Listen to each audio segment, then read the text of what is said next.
Hello everyone. ¡Mira qué rico! Hello everyone.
Hey, hello everyone. It's a whole pleasure to greet you in this special occasion to celebrate between each other.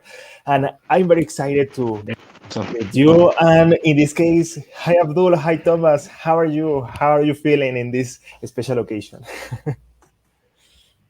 Hey, Daniel and Abdul. I'm feeling really well. This is a nice event, so I'm looking forward to what we'll show to all the viewers. Thank you, Thomas, for joining us.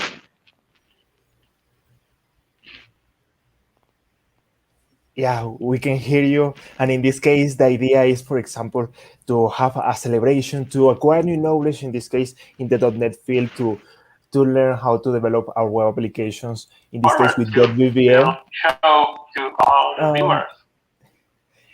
In this case, with the model UV model pattern in .VVM. So, okay. Abdul, can you hear us right?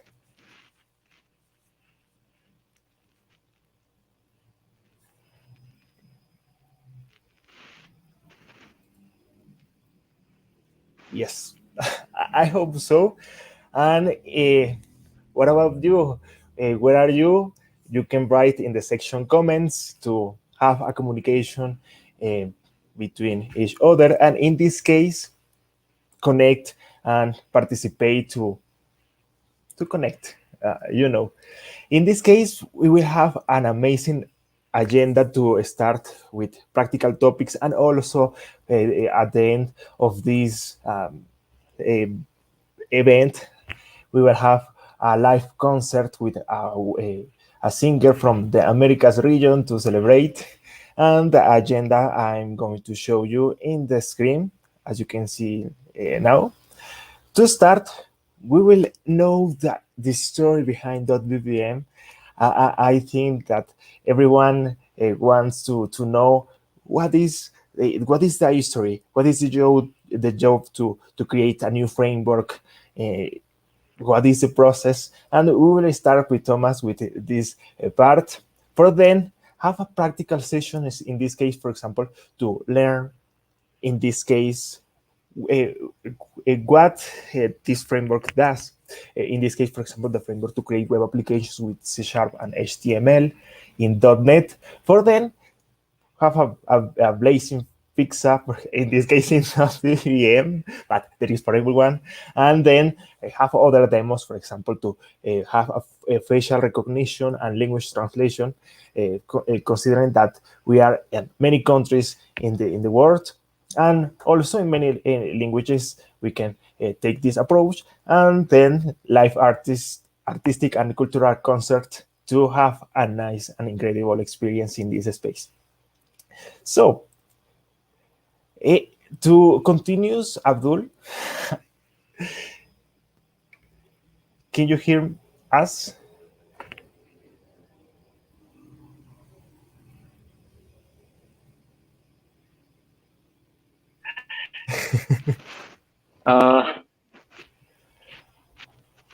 Can hear you. How are you? How are you You can hear feeling? me as well. I'm good. I'm good. Awesome. In this case, if you agree, we can start with the first session. What do you mean?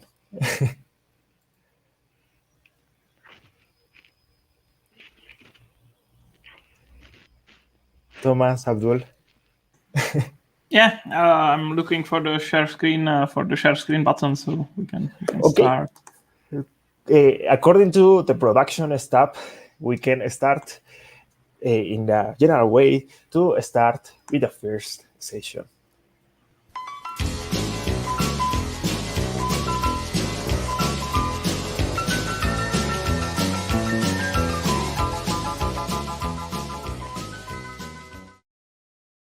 Okay, and that is the keynote to know the history about .vvm, in this case presented by Thomas Herzeg. He is a Microsoft Most Valuable Professional, and if I'm not wrong, regional director of Microsoft in him country as well, and also .vvm, author of .vvm. And in this case, I don't know if you do this previously to talk about the history in a most social world to your journal creating this framework. Yeah, sure. I will be happy to share the story behind the framework, because I haven't been talking about it much. I was more talking about the features we have been adding, or how the development works, or what you can do with .vvm, but never. I have never really talked about how it was created and what was the idea behind it. So I'm happy to share this information. So it's maybe let's start with the first. I have the slides. I'm not sure if you can. Yes, I'm going display to them. add. I'm going to add. And remember, if you have comments, for example, hi to Don. It's a pleasure to greet you.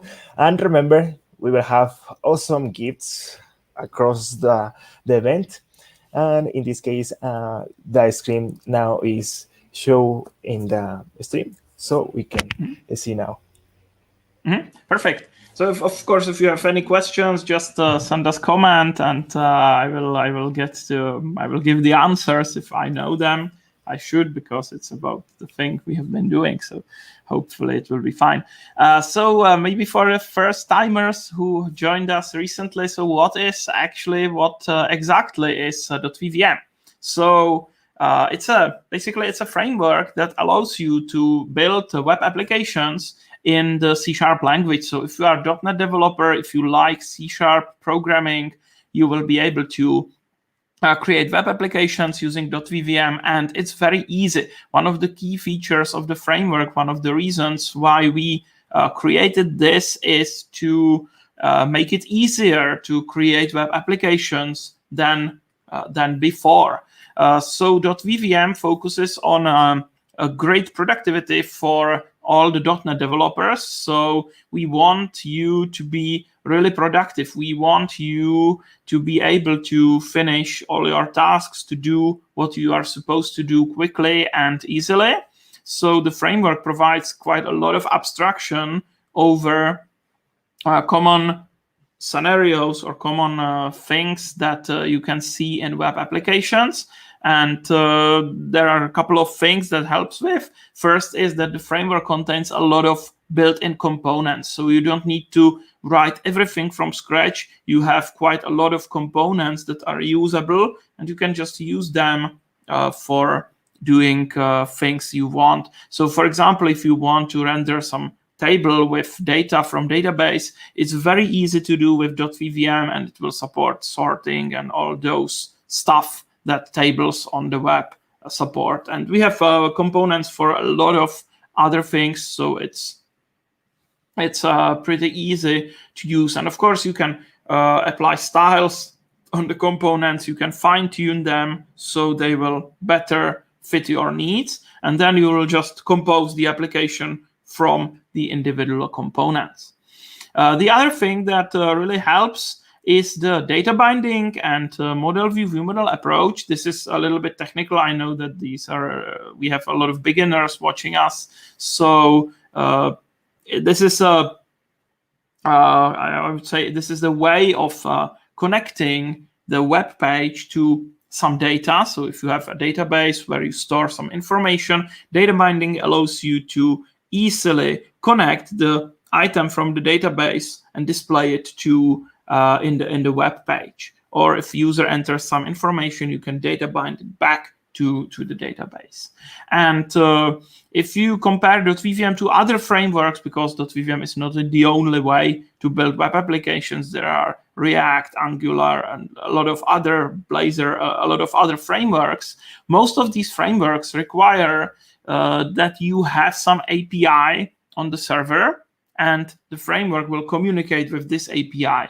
.vvm, it's supposed to be easy to use, so you don't need to build this kind of API. You can just connect the database from the .vvm code, and it on the behind there will be API, but you don't need to do anything special to create it. .vvm will provide this API for you.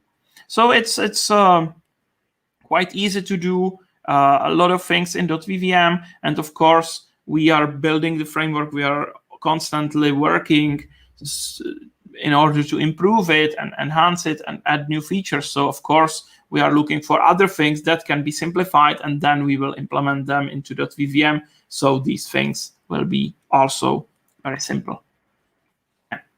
So I have a demo. So you can imagine how creating this application would work in .vvm. So I have installed Visual Studio 2019, which is the developer environment for .NET. If you are using .NET, you probably know it. And I have installed .vvm for Visual Studio, which is an extension for Visual Studio that you can download from the .vvm website. So if I type the address correctly, just .vvm.com, and you can click on this green button in the corner, so you will be able to download the Visual Studio. There is the instructions. You basically need to go to the extensions menu in Visual Studio and search for .vvm and download the extension directly from the Visual Studio. So it's quite easy. And if you do that, you will be able to create a new .vvm project. So if I click on Create New Project, I will be able to see .vvm extension. I'm not sure why it's so slow, but I guess that the streaming slows my computer down a bit. So if you search for .vvm, you will see that there are some project templates, and you can create the project. We are using the .NET Core version of the project because it's the newer one. So I can create a simple application. I can add some libraries, some samples at the beginning. I don't want anything like this. I want just a pure, simple .vvm application. And after a few seconds, if you want to stream your screen to this service, it would be much faster. Normally, it takes just 2 or 3 seconds. You will see the Visual Studio, which will contain the new project. So again, we need to wait a couple of seconds because my laptop is not the newest, so it takes some time. And also I have ReSharper, which also slows some things down, so sorry for this. Okay, so let's close these windows. And this is the .vvm project. You can see that it looks like a normal .NET application. So if you have been working with .NET, it's not something very different. However, there are 2 basic folders. One is called views, and the second is view models. And basically, these views, these are just HTML pages. They define the content of the page. So in order to create web applications, you of course need to know at least the basics of HTML. So you can see this is normal HTML syntax. And .vvm adds some enhancements to the .vvm to the HTML syntax. So for example, this expression, it's called a data binding expression. It says that, okay, look in the view model and find the title property and just print it out in the page. So if I go to the view model, which every page should have its view model. So I have this, and view model is just a C# class, and I have a property called title, and I'm setting some value. And of course, you can load this value from the database, or it's up to you how you populate these properties with values. But whenever you want to print these, you will be able to see the result in the application. So if I run this page, it's just a sample default page in the new project. It will also, normally it takes just 2 or 3 seconds. With the streaming, it will be like 20, I guess. But it's already starting, and you will see the browser will pop up, and the page will hopefully load, and you will see the title hello from .vvm, because that's the value that we set in the code behind. So sorry for the delays. I should have prepared some jokes to fill in these waiting gaps.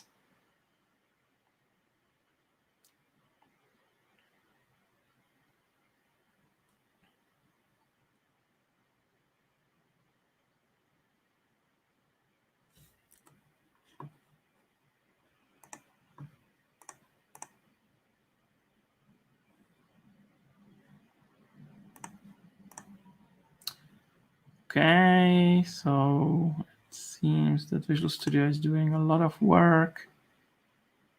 Not sure why. Maybe this will speed the things up.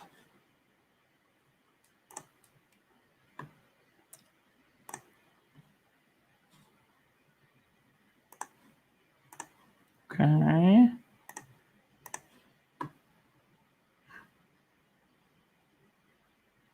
Okay, let's try it just again. Maybe the Visual Studio is not in good conditions because it shouldn't be that slow.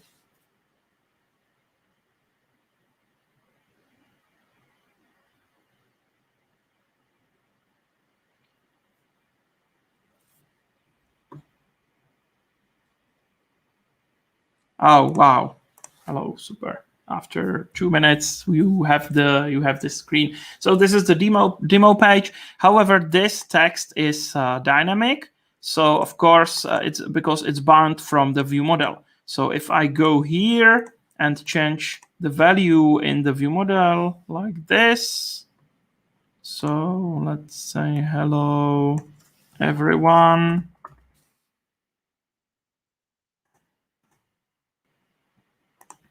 Yeah. Now I can just rebuild the application and go back to the browser, and hopefully when I refresh the page, you will see that this value was changed. So this is how you can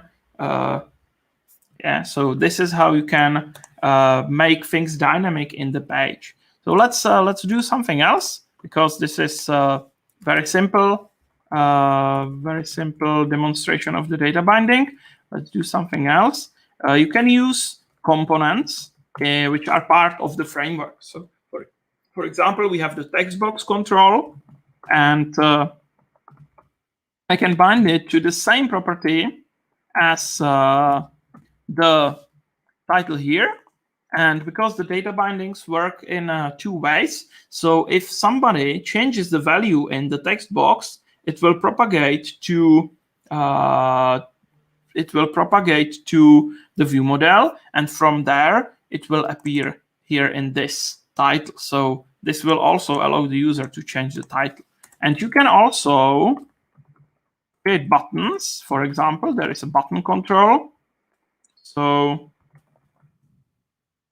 we can do this, and we can say that if somebody clicks the button, I want to run a command.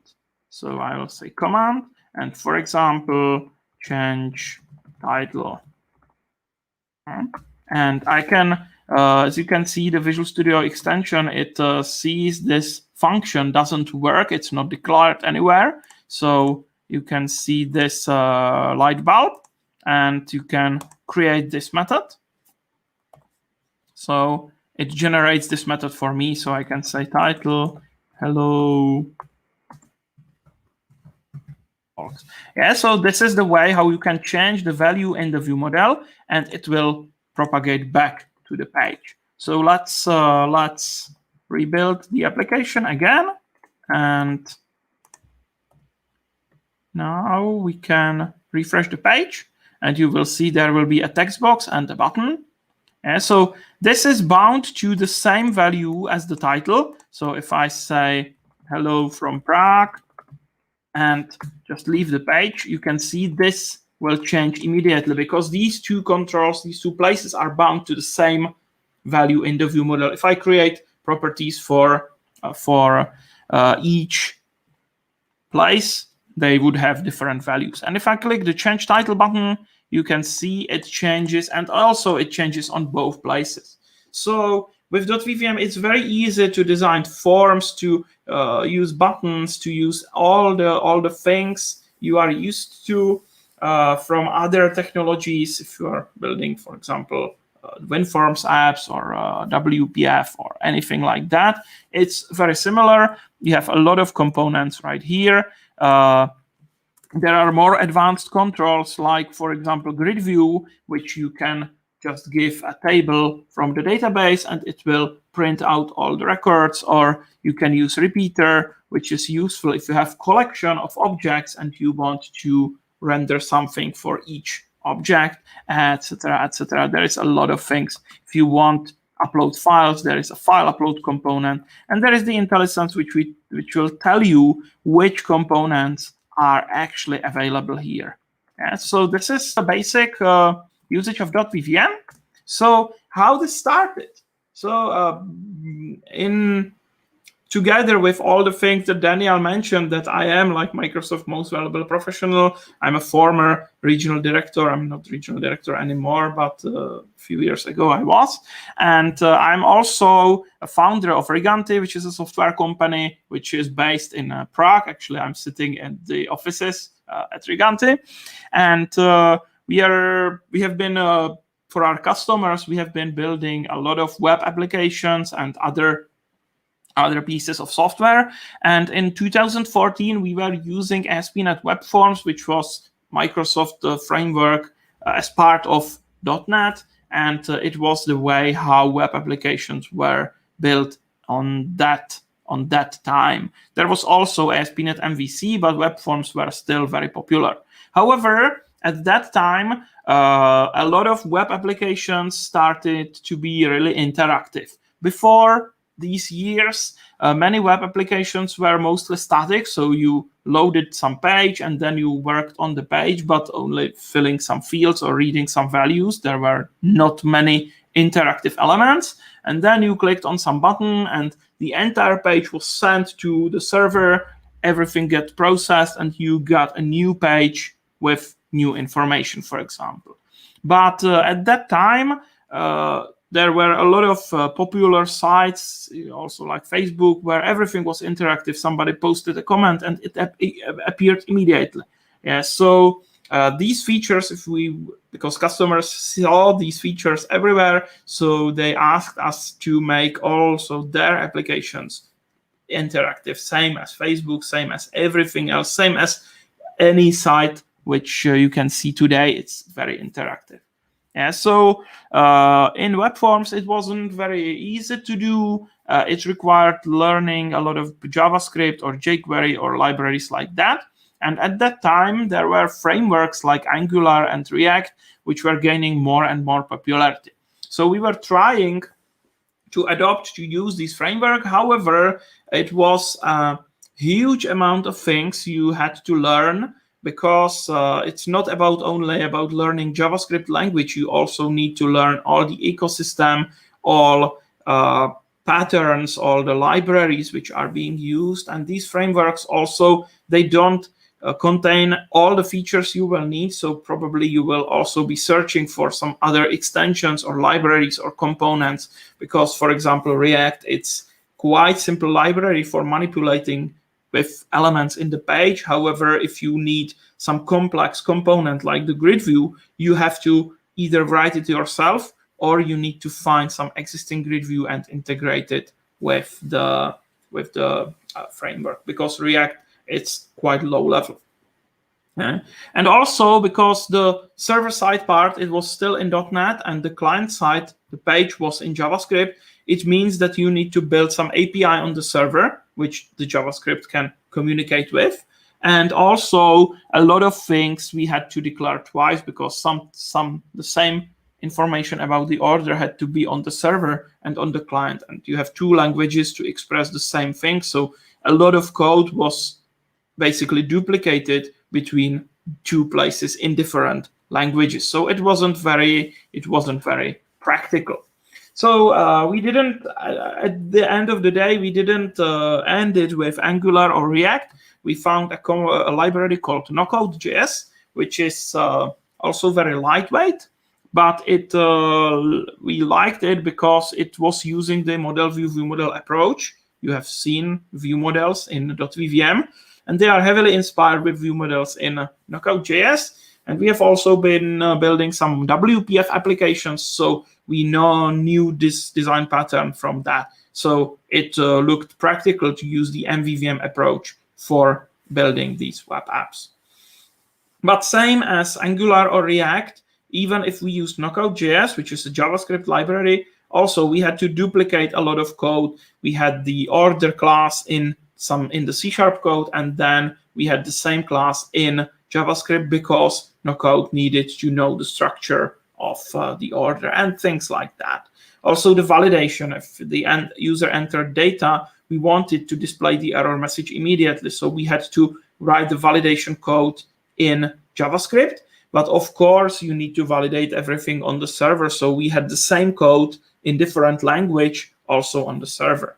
we had to create the API, and because the API changes frequently, you can break the JavaScript part of the application. So we have been generating TypeScript clients and using TypeScript to make sure that we don't have any typos and anything like that. But still, it wasn't perfect at that time, and there were no IntelliSense on many places where we expected it. So the development was quite slow because everyone has been doing some typos.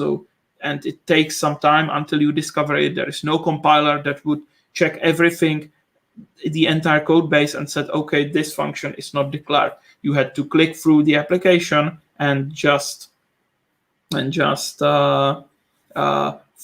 if it works, and if it's not working, you had to look in the DevTools and find where you made the typo. So it wasn't very practical.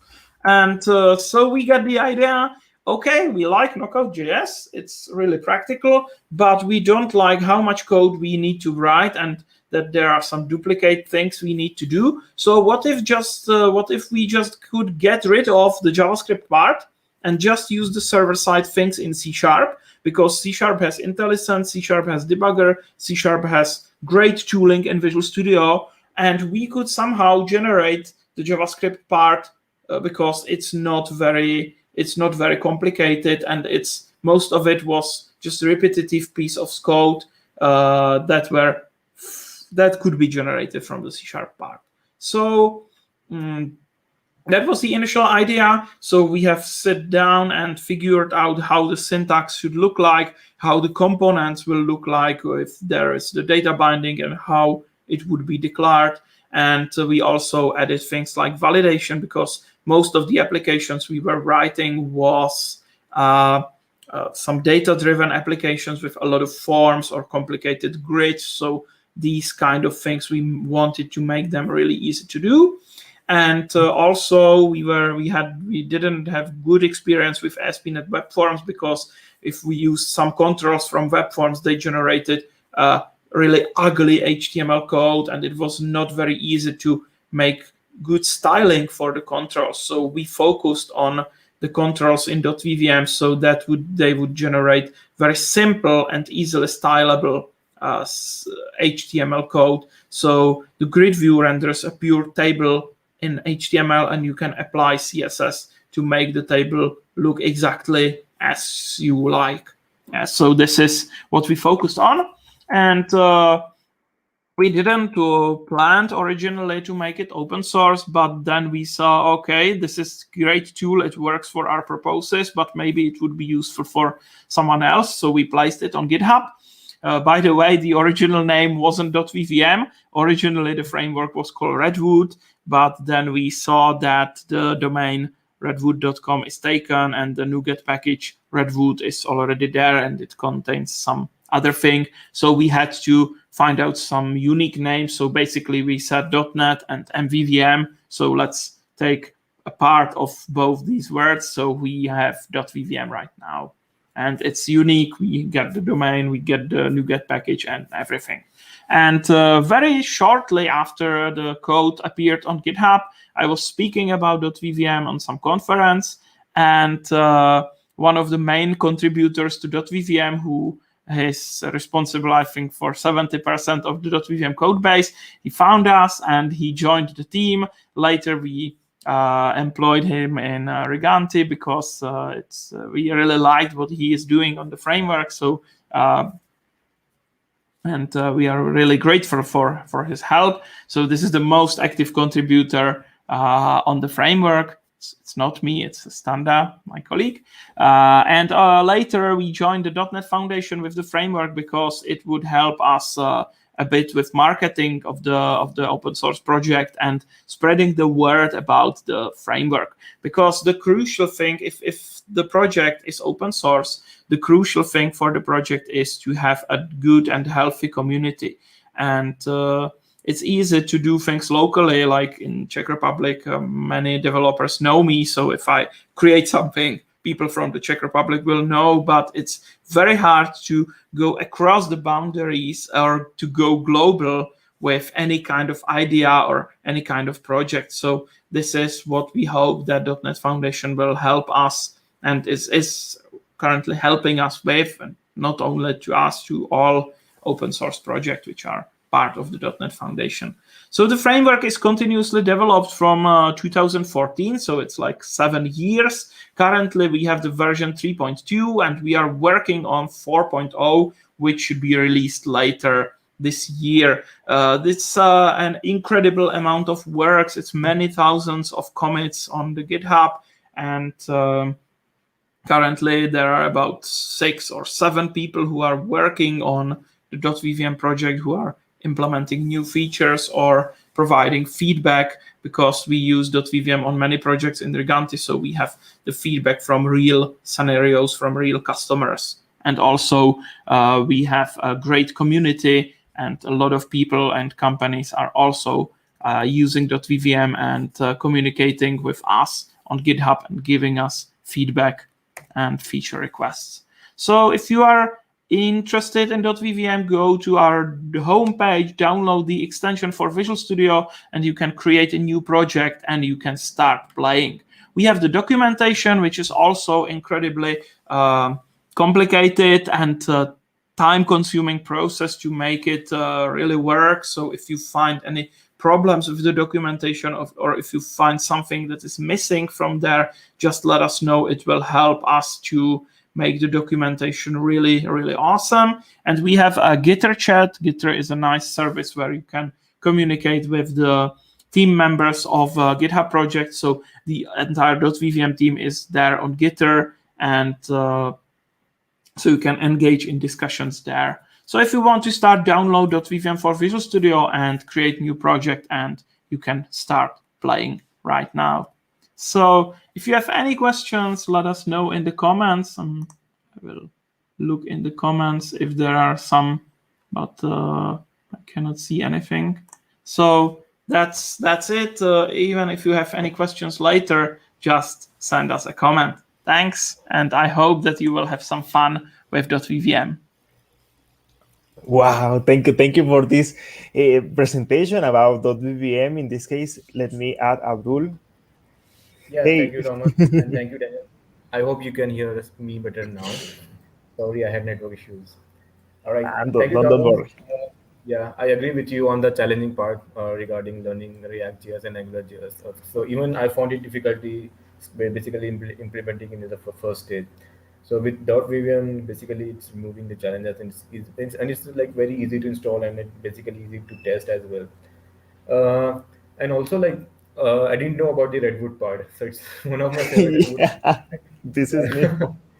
Yeah, it would be awesome maybe to like name our like .vvm beta version or alpha version as redwood, and then maybe like main version as .vvm, something we can think of. It was very, very long time ago. I think it's like 5 or 6 years ago, because even before we released the first version, we needed to just rename the project because the name Redwood was taken on NuGet. So we found out when we are very happy that we want to publish the first version of the framework, and boom, okay, this name is taken. We have to rename everything. So it was a nice moment. Yeah, it's fun to know about it. If anyone have any questions, feel free to post it in the comment section or in our WhatsApp group, wherever, or you can ask Thomas directly. For those of you who don't know, my name is Abdul. I part of .vvm community. So Daniel and me like are part of this developer advocate team, and we will be completing like almost 2 years in a month. So that's why like we are organizing this virtual party. And also like we have like amazing line of speakers. We have like diverse, we have developer advocates, we have campus ambassador, and we also have this amazing singer joining us from the North America. So our next session will be from the last of you. Yeah, Yeah. before to continue, I want to take this opportunity to ask to Thomas. .vvm is an incredible framework, and I want to ask you, what were you doing when you thought about creating .vvm or Redwood back then, and what challenges did you have to know a little more? You mean like what challenges we had when we started, or when we started using the framework for our customer projects, or when you Basically, start when you creating started the frame? building the first .vvm framework, what challenges did you had, like writing the code or like the building the team or something As else? author, exactly. Oh yeah. I think the biggest challenge was that I really didn't know what it takes to create a successful open source project, because I thought that it would be most of the time about the programming, but actually this was the most the easiest part, basically. Because the open source project, it's also about documentation, it's also about supporting the community. So if the community has any problems, you need to create sample apps, you need to respond, you need to help the users. And of course, it takes a lot of time. Sometimes it takes more time to support the community than to do actual programming. And of course, everybody would like to develop new features and enhance the framework instead of replying to some emails. But the framework without the community is useless. So it's a lot of things, and the programming and building new features in the framework is just 10% of the entire effort. And also, speaking about conferences, about the .vvm, or doing events, writing articles, doing whatever we can to spread the word about the framework so the community can grow. This is the most important part. It's more important than delivering a new feature in the framework. On the other hand, when the framework is used on some customer projects and they need some feature, of course, we are pushed to add the feature to the framework too. So it's the biggest challenge is to balance everything, because once you don't focus on one part, or if you don't give it to enough attention, it will start making problems. Yeah, so you need to balance all the aspects of the project, not only the programming and the code, and also marketing, support, and of course everything else. Wow, thank you for sharing that. Yeah. Even I have questions like what's your like a biggest dream of .vvm? Like where do you see yourself about .vvm in next 2 years, 3 years, or 5 years?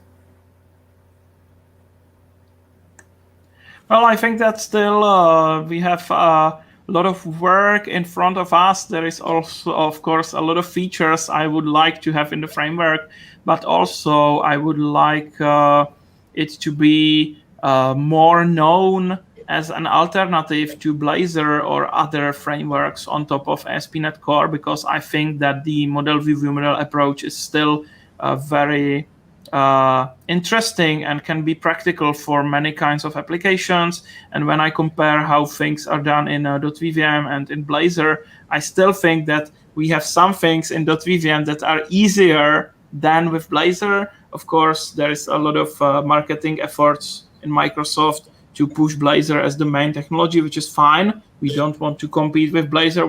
Maybe we want to fill some gaps to provide a solution for scenarios where Blazor is not the easiest way of getting the thing done, or something like that. And so things like that.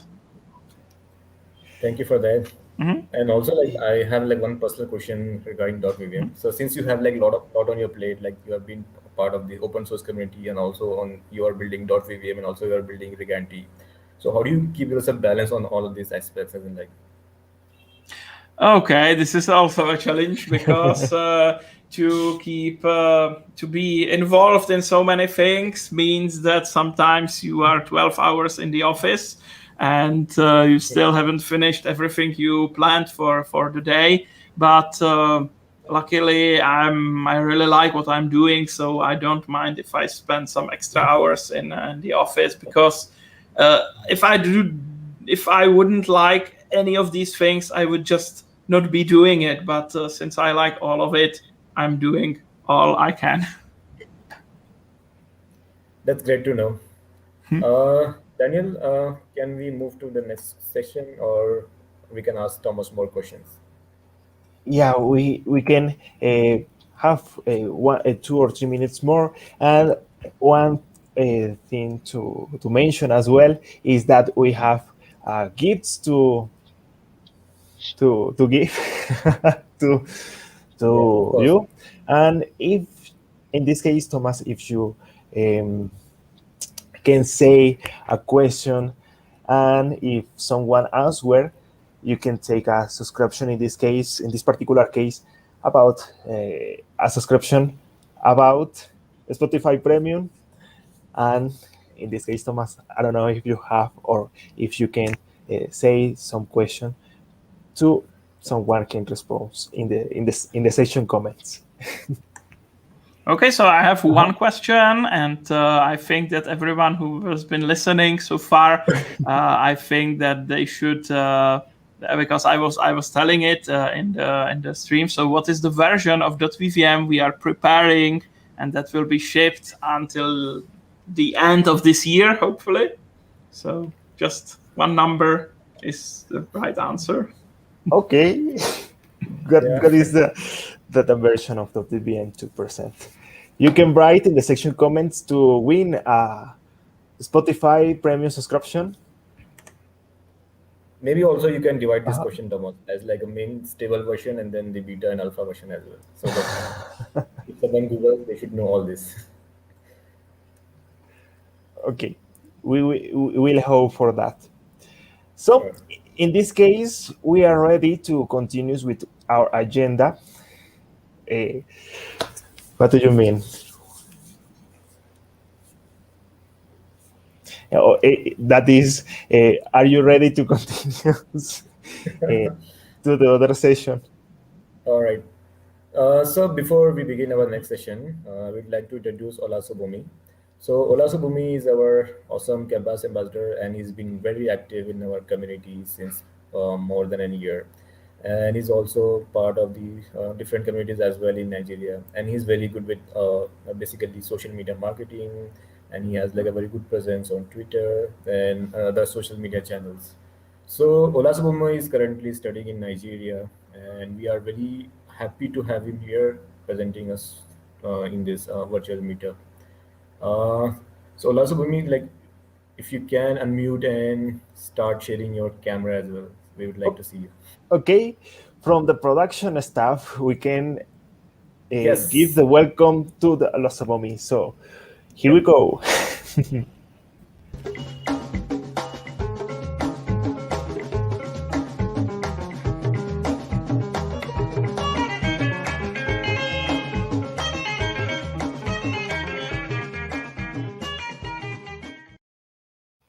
Hey, Olasobumi, welcome. Hey everyone, yeah. I hope you're all enjoying the party so far. How are you? How are you feeling in this party? I'm fine, thank you. Well, my internet connection has been quite wonky, but it's stable now. Yeah. In this case, you are right at this moment. Yeah. Yes, I'm right at this moment. If your network is like a little bit laggy, then you can turn off your camera. Yeah. Okay. The session. In this case, Olasobumi will present the framework of the .vvm. In this case, how to create web applications just with C# and HTML. And welcome that the people that are joining us in this moment. Hey, Richard.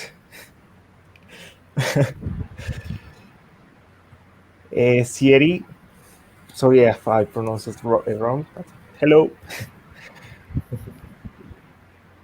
Carla Mamani. Hi, everyone. Greetings from Bolivia, that is in America's region. Hello. And Tudion, welcome. So, in this case, Olasobumi, we are ready. We can see your screen in this section. Okay. In this comment, you can click in high to hit this bar down. Okay. Hi. No, not in this part. You can see StreamYard is sharing your screen message. You can Yes. hit Yes. put click in hide. Okay. Okay. Awesome. Yeah. Okay. Yeah. Hello again, everyone. Yeah. You're all welcome to the DotVVM Virtual Party 2021. Yeah. I am Olashomi Olorunshola, DotVVM Ambassador and Microsoft Learn Students Ambassador. Yeah. I will be presenting to you all uh, a mild introduction to DotVVM. Thomas has already given us a lot of insights, a lot of information about this awesome framework, and I will reintroduce and also uh, introduce reintroduce to the beginners and everyone that is very familiar with .vvm. Yeah. So I am a Nigerian, currently in my penultimate year, which is the fourth year of my study at the University of Lagos, studying computer sciences. Yeah. You already know I'm a .vvm ambassador and the Microsoft Learn Students ambassador. Yeah. Here's my Twitter. If you need to reach me, here's my email address as well.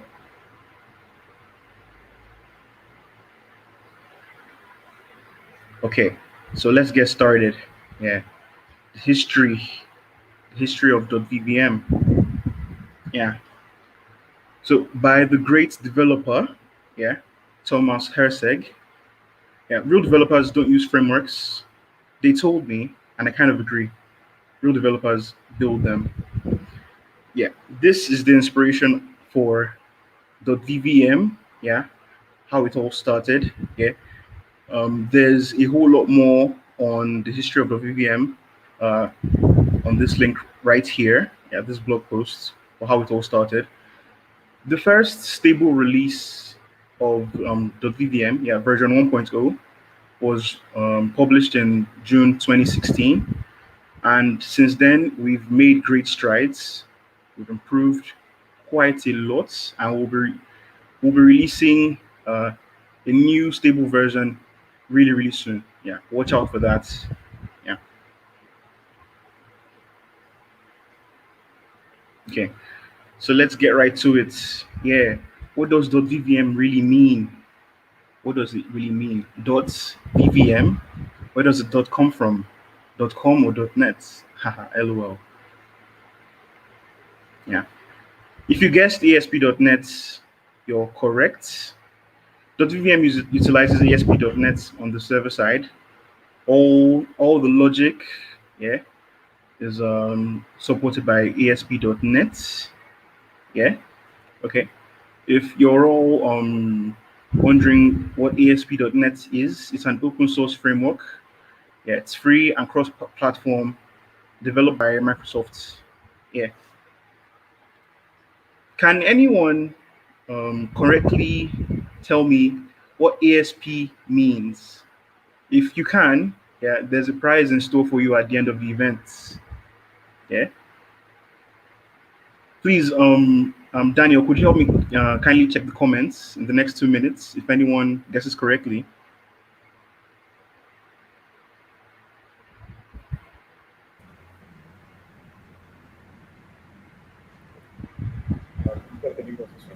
If there are any comments regarding that,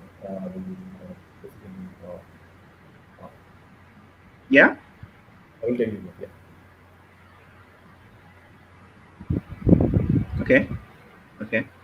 So moving on to the next slide. Yeah, this is going to be a spoiler if you haven't gotten the answer yet. So ASP means active server pages. This was the original name for the open source framework ASP.NET, or just ASP, active server pages. So yeah, moving on. Yeah. The other half of the name, VVM. If you're familiar with the architectures MVC, that's model view control, and MVVM, model view model, yeah, you should be wondering by now that why isn't it .mvvm or why is it .vvm? Where is the other M? Haha. Okay. So every page in .vvm consists of two files. Yeah. A view, yeah, which is basically the presentation, yeah, based off of HTML syntax, and describes what the page should look like. Describes the view, yeah, literally. And the view model, which is the presentation logic, yeah, of the pages. Presentation logic. It's a C# class that describes the state of the pages, yeah, values in the form fields, and also handles user interactions. For example, button clicks I have given here. Yeah.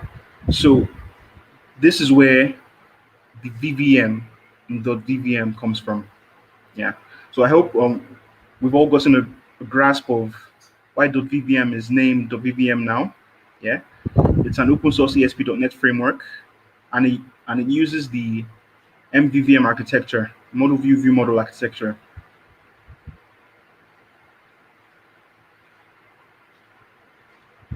Okay. If you're looking to get started with .vvm or looking to create any great projects with this awesome framework, yeah, you can learn through the .vvm Academy. Yeah, the link is right here. Starting with the .vvm Academy. Yeah, it's really easy to use and it's really beginner friendly. So I highly suggest that if you're looking to learn .vvm, yeah, you can start right there at the .vvm Academy.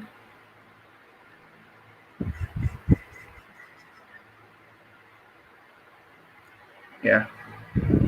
Apologies for such a short presentation, but if you have any questions or would like me to elaborate on whatever I've spoken on so far, feel free to leave a question in the comment section. Wow, really, really good introduction in this case to .vvm. I didn't know some things in this case, but very informational, and I'm sure that Abdul thinks as well. This Yeah, part. definitely. Yeah. There was last week there was one comment from Vijay and then I don't if I'm pronouncing it correctly. So they said like you asked one question, so that was the answer that active server programming. So two of them were right. Okay. ASP active service page. I didn't know that. Awesome. Okay. And always working with ASP.NET. Awesome. Thank you, Daniel. Thank you very much. Here in the comments, Richard says, "Hey everyone," and Theodon says, "Okay, active service page." Richard as well, and in this case, Theodon say, "Enjoy that." Yeah, really good presentation. Awesome. Yeah, definitely it was good. Yeah. Hopefully we can see more of those sessions in future as well. Yeah. I'm taking this an opportunity to just introduce our meetup page. So I will post it in the comment section. So we have our meetup page and we post meetup every month. Feel free to basically like subscribe to our meetup page. In the past we had like amazing speakers, Thomas, Daniel, and also Richard, Vincent as well. So if you would like to be part of the community, you would like to join the group, you can do that way. And also like we'll be hosting our monthly virtual meetup on 28th of October. So feel free to join. Yeah. Thank you for this recommendation in .vvm slash meetup.com/vvm to know other events. For example, here Olasubomi Sirei says that was a nice one. Yeah, thank you very much. Much appreciated. Yeah, I'm glad you're enjoying the party, Asiri. Yeah, we can it continues. Olasubomi, we hope you can stay here for then have a concert as well. And now we can continue because someone says that there is pizza for everyone. in this moment. And in this case, Abdul, you can say what or what happened next.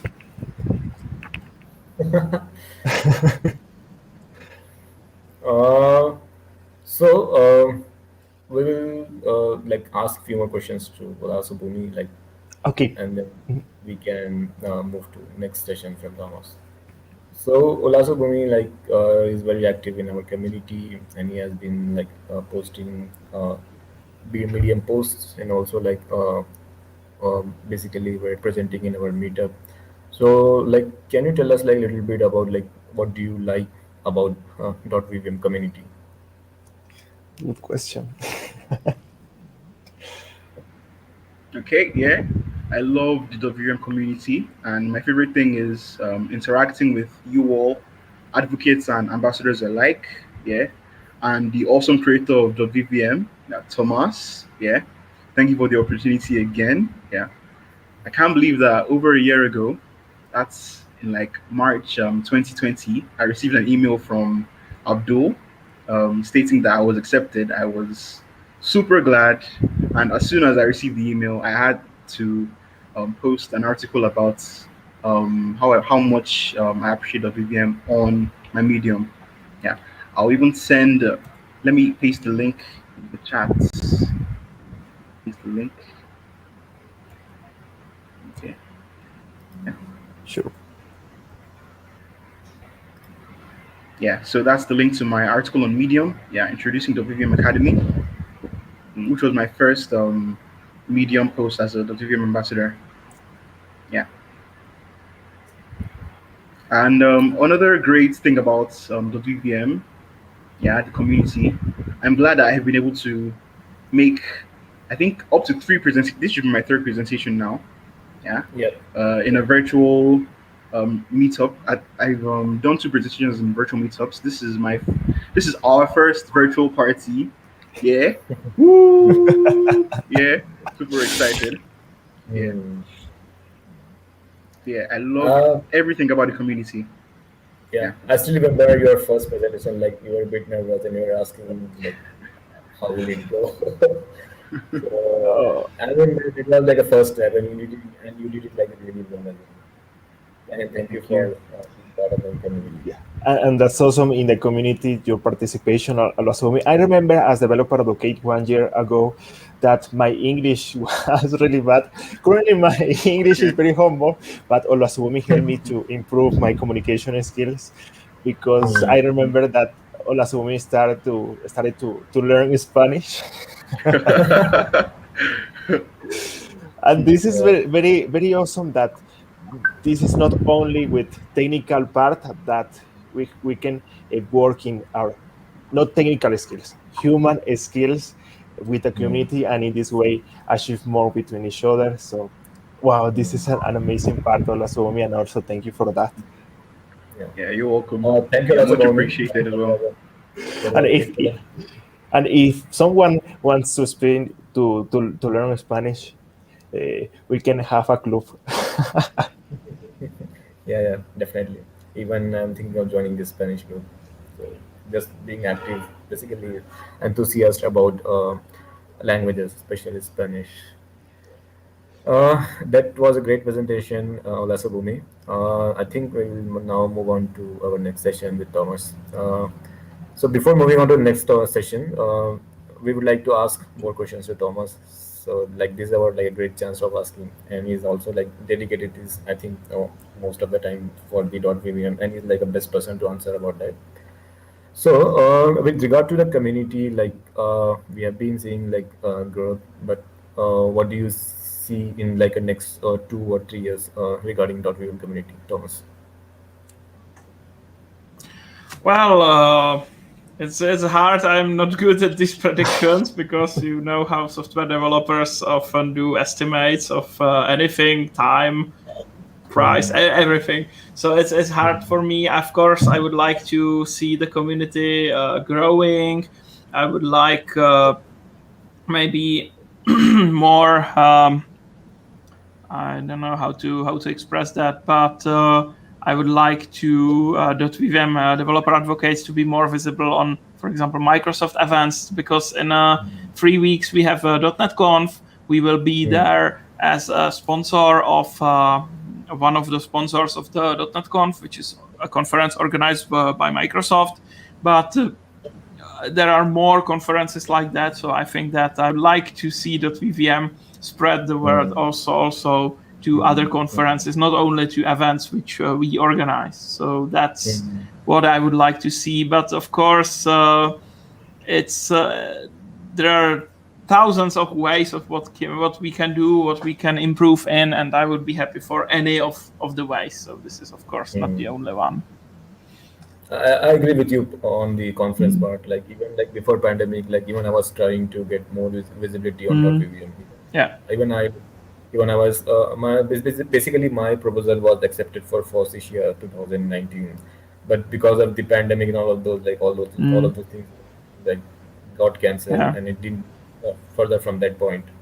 And also I see that we will be organizing another event, update conference, with more focus to .vvm. You can also tell like more about that as well. Yeah, we will be organizing update conference next month. It's 18-19 November.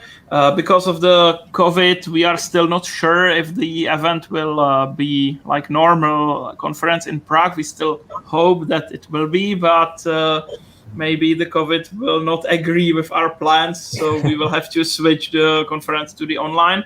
But even if it's in person, we will also have the live streams. So if you are interested to see speakers from all around the world, you can watch us. Of course, it's one of the events. We are doing also other events. So this is also one of the things I'm involved in, and that's why I don't have enough time for .vvm. I don't have so much time for .vvm as I wished. So that's the reason. Yeah. I think that's a great way of like moving the conference with the hybrid option. Basically, like if one option doesn't work, then the other person should have the other option. And also, it's also more inclusive to people who cannot travel because of some health issues or anything else. Also, we have discounts for students, because I know that when I was a student, it was very difficult for me to go on a paid event. So it's also cheaper option to just watch the event online. So it can also help many people. So that's why we are doing both in-person attendance and the live stream. Yeah, that's a great thing. And also, like I was just checking like few days back about the basically option of getting a visa for Schengen visa. I think there's still some challenges. I don't think it's an easy part getting So I'm moving with like an online option also, like it makes like a great sense. Yeah. Thank you for that, Thomas. I think we can start your session. Okay. In this case, we can production can continues to the next session. Time for pizza. Here we go.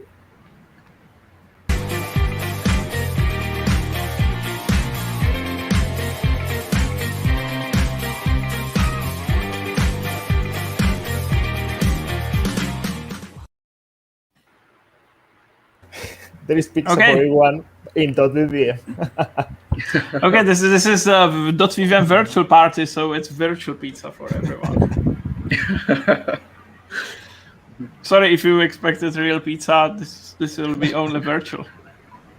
Okay, so please, production, can you switch on my slide? Thank you. Awesome. Yes. So Blazing Pizza in .vvm. It's called Blazing Pizza because it's basically a rewrite of the application called Blazing Pizza, which .NET team created for Blazor. So I took the application and I reused some parts of it, but I rewritten in .vvm, so it can demonstrate all the differences between Blazor and .vvm. If you go on GitHub on this link, maybe if you just search for .vvm Blazing Pizza, you will see the repo. We have it also on the samples page on our website, so it's also a way how to get there. And here are the instructions, but the most important part is this differences between Razor and .vvm syntax. So if you have been using Blazor and you want to try .vvm because of, for example, of the model view model approach or something like that, you can go through this article which describes how you can use data binding, how you can use binding expressions, how you can show or hide elements. In Razor, you are doing it via if statement. In .vvm, you are using the visible binding, for example. And if you want to use something like for each, it's repeater control in .vvm. So this is what you can do, what you can see there, and I think that it helps you to start with .vvm really quickly. What I particularly like is this, for example, in the Blazing Pizza sample, they want to display some part of the page. If you have something in a basket, you can configure your pizzas, and if you put it in the basket, some piece of the user interface will appear, for example, some button or something like that. And because they need to apply two classes to this element, so basically they are composing the classes like this. So they say order total, and then they need to use this expression. And if there is more than 0 pizzas, so they will add also the hidden class. And we have this nice syntax helper in .vvm. So this order total class is there forever, every single time. So this is just class equals order total, and this class dash hidden will add this hidden class only if we have at least one pizza. So instead of writing these complicated expressions, you can use this syntax, and it's especially nice if you have more than just 2 options, because if you have 2 or 3 classes that are dynamically added or removed, this expression would be even more complicated, because you would have to nest these expressions together. So this is one of my favorite features, and not many people know about this because it's quite hidden in the framework. So it's the homepage, so you can see the differences, and I will go directly to the demo, because let's see how the application looks like and what you can and how it's done in .vvm. So let me go to the Visual Studio first. Because it's a rewrite of a Blazor application, it actually has 2 parts. It has the client part, which is this Blazing Pizza app project, and it has the server part, which contains the API for the application. So basically, they are, because in Blazor, the application runs in the browser, so they need to have the API which would provide the data to the application.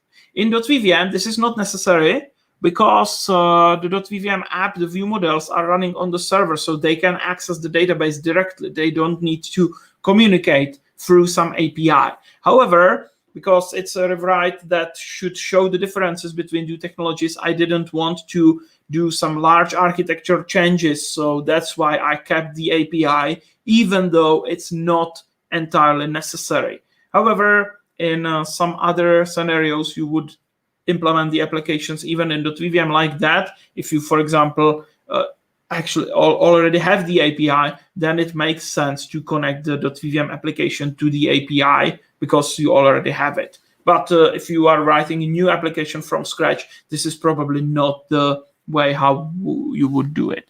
Okay, so this is the API, this is the application, and there is also some shared stuff, typically the classes which are used. So for example, here is the definition of the order. So if the user is ordering, here is the information what needs to be inserted. So let's build some pizza.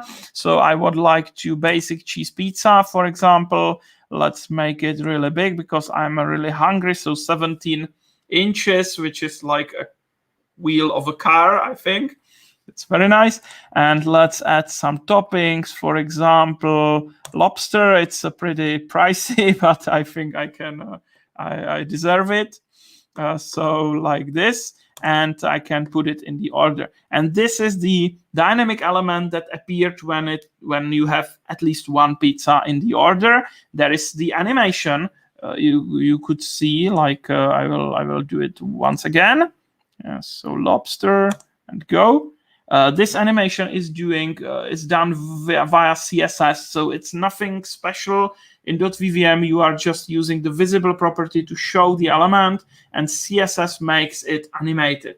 So you can do this in any technology on the web. So .vvm doesn't have anything specific for animations because you can use CSS, but it's really nice, and it makes the user interface of the application really interactive, really pleasant to use. So let's add some other pizza, but this is small because it's for my colleague, and no lobsters, and just the basil on the top, because 1.50 British pounds, it's not so much. Okay, so we have our order. So now we can click on the order, and the application goes to a second page. So I need to enter the delivery address, and I don't like to spend much time on it.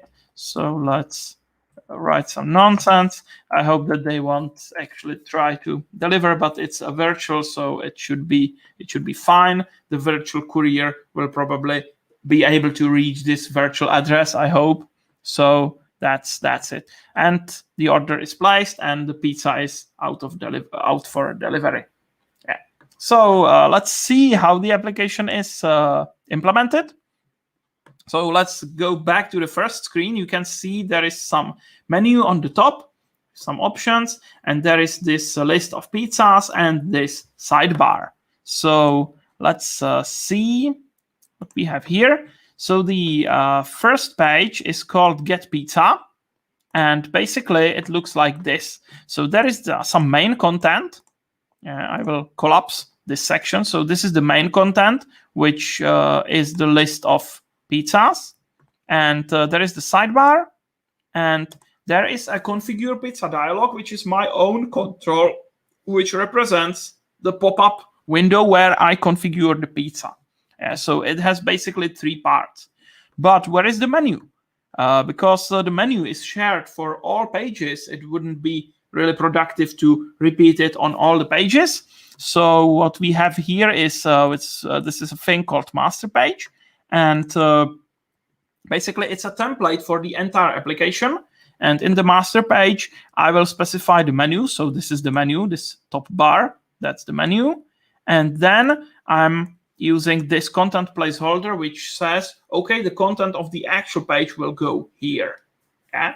So this is how you can share some common parts of the application in multiple pages. Yeah? So this master page line will just embed this page into the master page. And if I look back to the menu, you can see that based on which page I am, the sum item in the menu is highlighted. So now the Get Pizza is highlighted.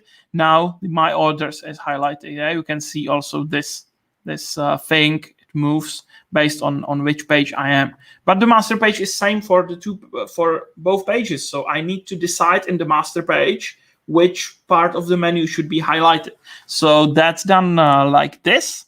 I have this class called navtab. This class is there also always, every single time, and this class active will be there only if the route name equals get pizza. Yeah. So you can use expressions in these data bindings, not only just one vModel property, but it can be any C# expression. And .vvm will evaluate this expression, and it will apply the class or not, based on if this expression is true or false. Yeah. So that's how it's done. And here you can use the OR operator, because this menu item is shared for two pages. So even if it's my orders or order details, it will be active in this case. Yeah. So this is the menu. Let's get back to the Get Pizza. And if you want to display a collection of any kind of elements like this pizza specials, you can use the repeater control. A repeater control works like this. You will just give it a collection in the view model. So if I go to the specials, you can see it's a list of some pizza special objects, and .vvm will render the contents of the repeater for each item in this collection. So now in the view model, you can just look in the database and fill this collection with data. And in the markup, in the HTML file, you will just say, okay, repeater for the specials, and for every special, we will place this in the page. And of course, you can use the data binding, so you can substitute the name of the pizza special and the description and the price. Yeah, these are properties of the pizza special object. And of course, every pizza has different image, so I'm also composing this this image like this. And if you click on any kind of element in .vvm, it can get the events.click event. So if I want to click on the pizza, I will run this function in the view model. And so that's it. The sidebar works very similar. It's hidden. Yeah, you can see this visible. So this sidebar will be hidden if there is no pizza, because it would distract the user. The user interface wouldn't look very nice. So let's hide it if it's not needed. And here there is iterates, also the repeater control. It iterates through the list of pizzas, and it will render the pizzas I have already done in the basket. So once I do this, you can see this appeared, because now there is at least one pizza in the order, and this item will be there for every pizza. So if I add 3, you can see the repeater responds to that, and it will render more of these elements. Okay. And if there are no pizzas, so this element, this empty cart, will be visible if the pizzas count is 0. So if I remove everything here, you can see there is this text, choose a pizza to get started. Yeah, because this element became visible once the order is empty.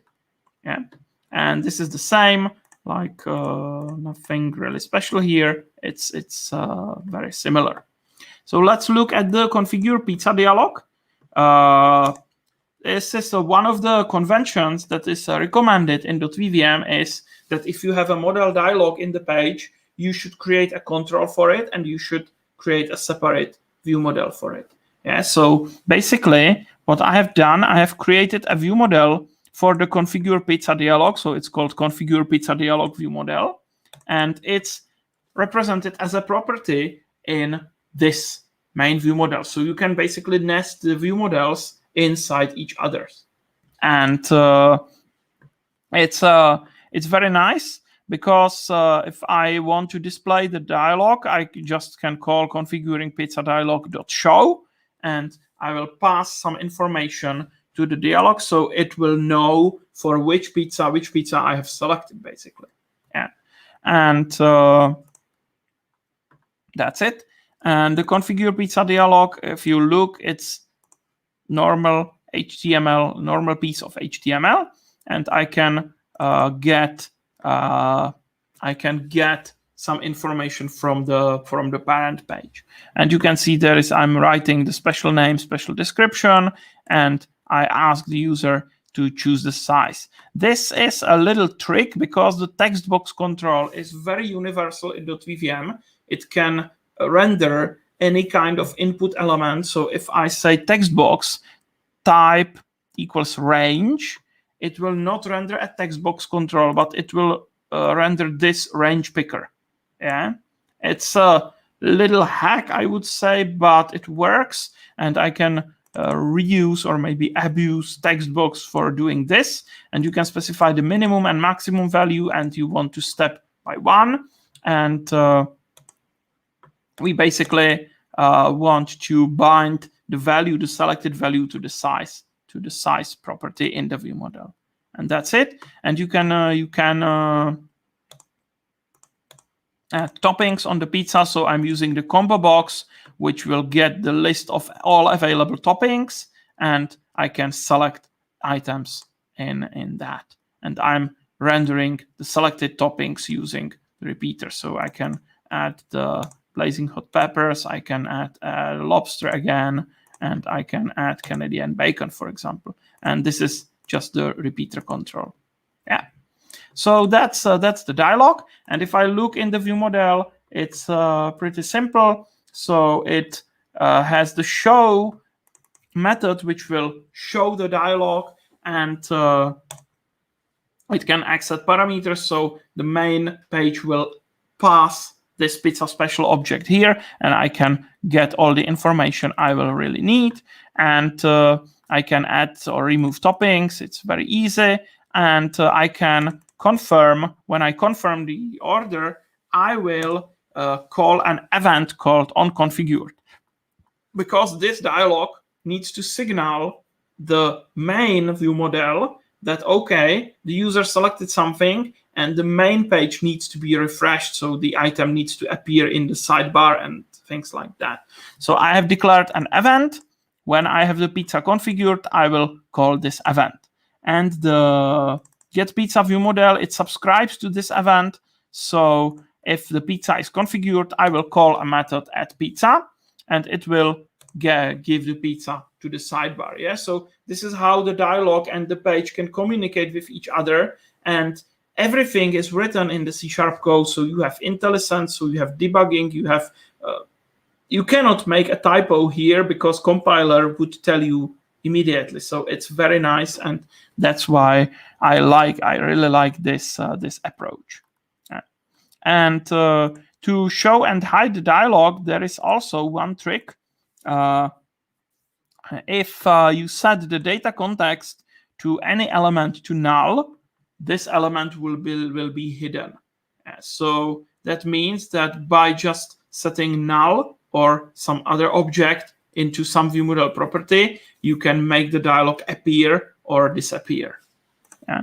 So that's what we are doing here. If I click on some topping, you will see that I'm calling configuring pizza dialog show, and this will set the configuring pizza to some object. And if I cancel this window, it will set the configuring pizza to null.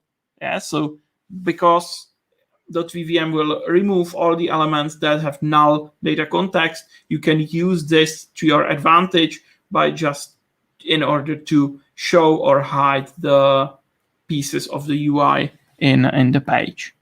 Yeah.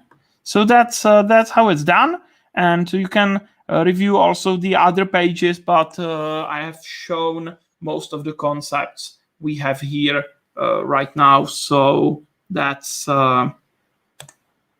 it. If you have any questions, just of course let me know in the comments, and I will show more, or I will explain how these things actually work.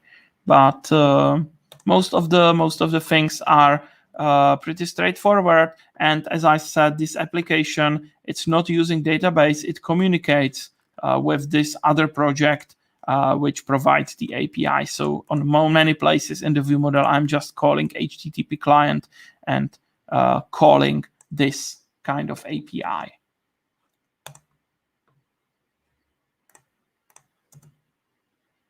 Okay, so if you have any questions, just let me know in the comments, and I will be happy to answer.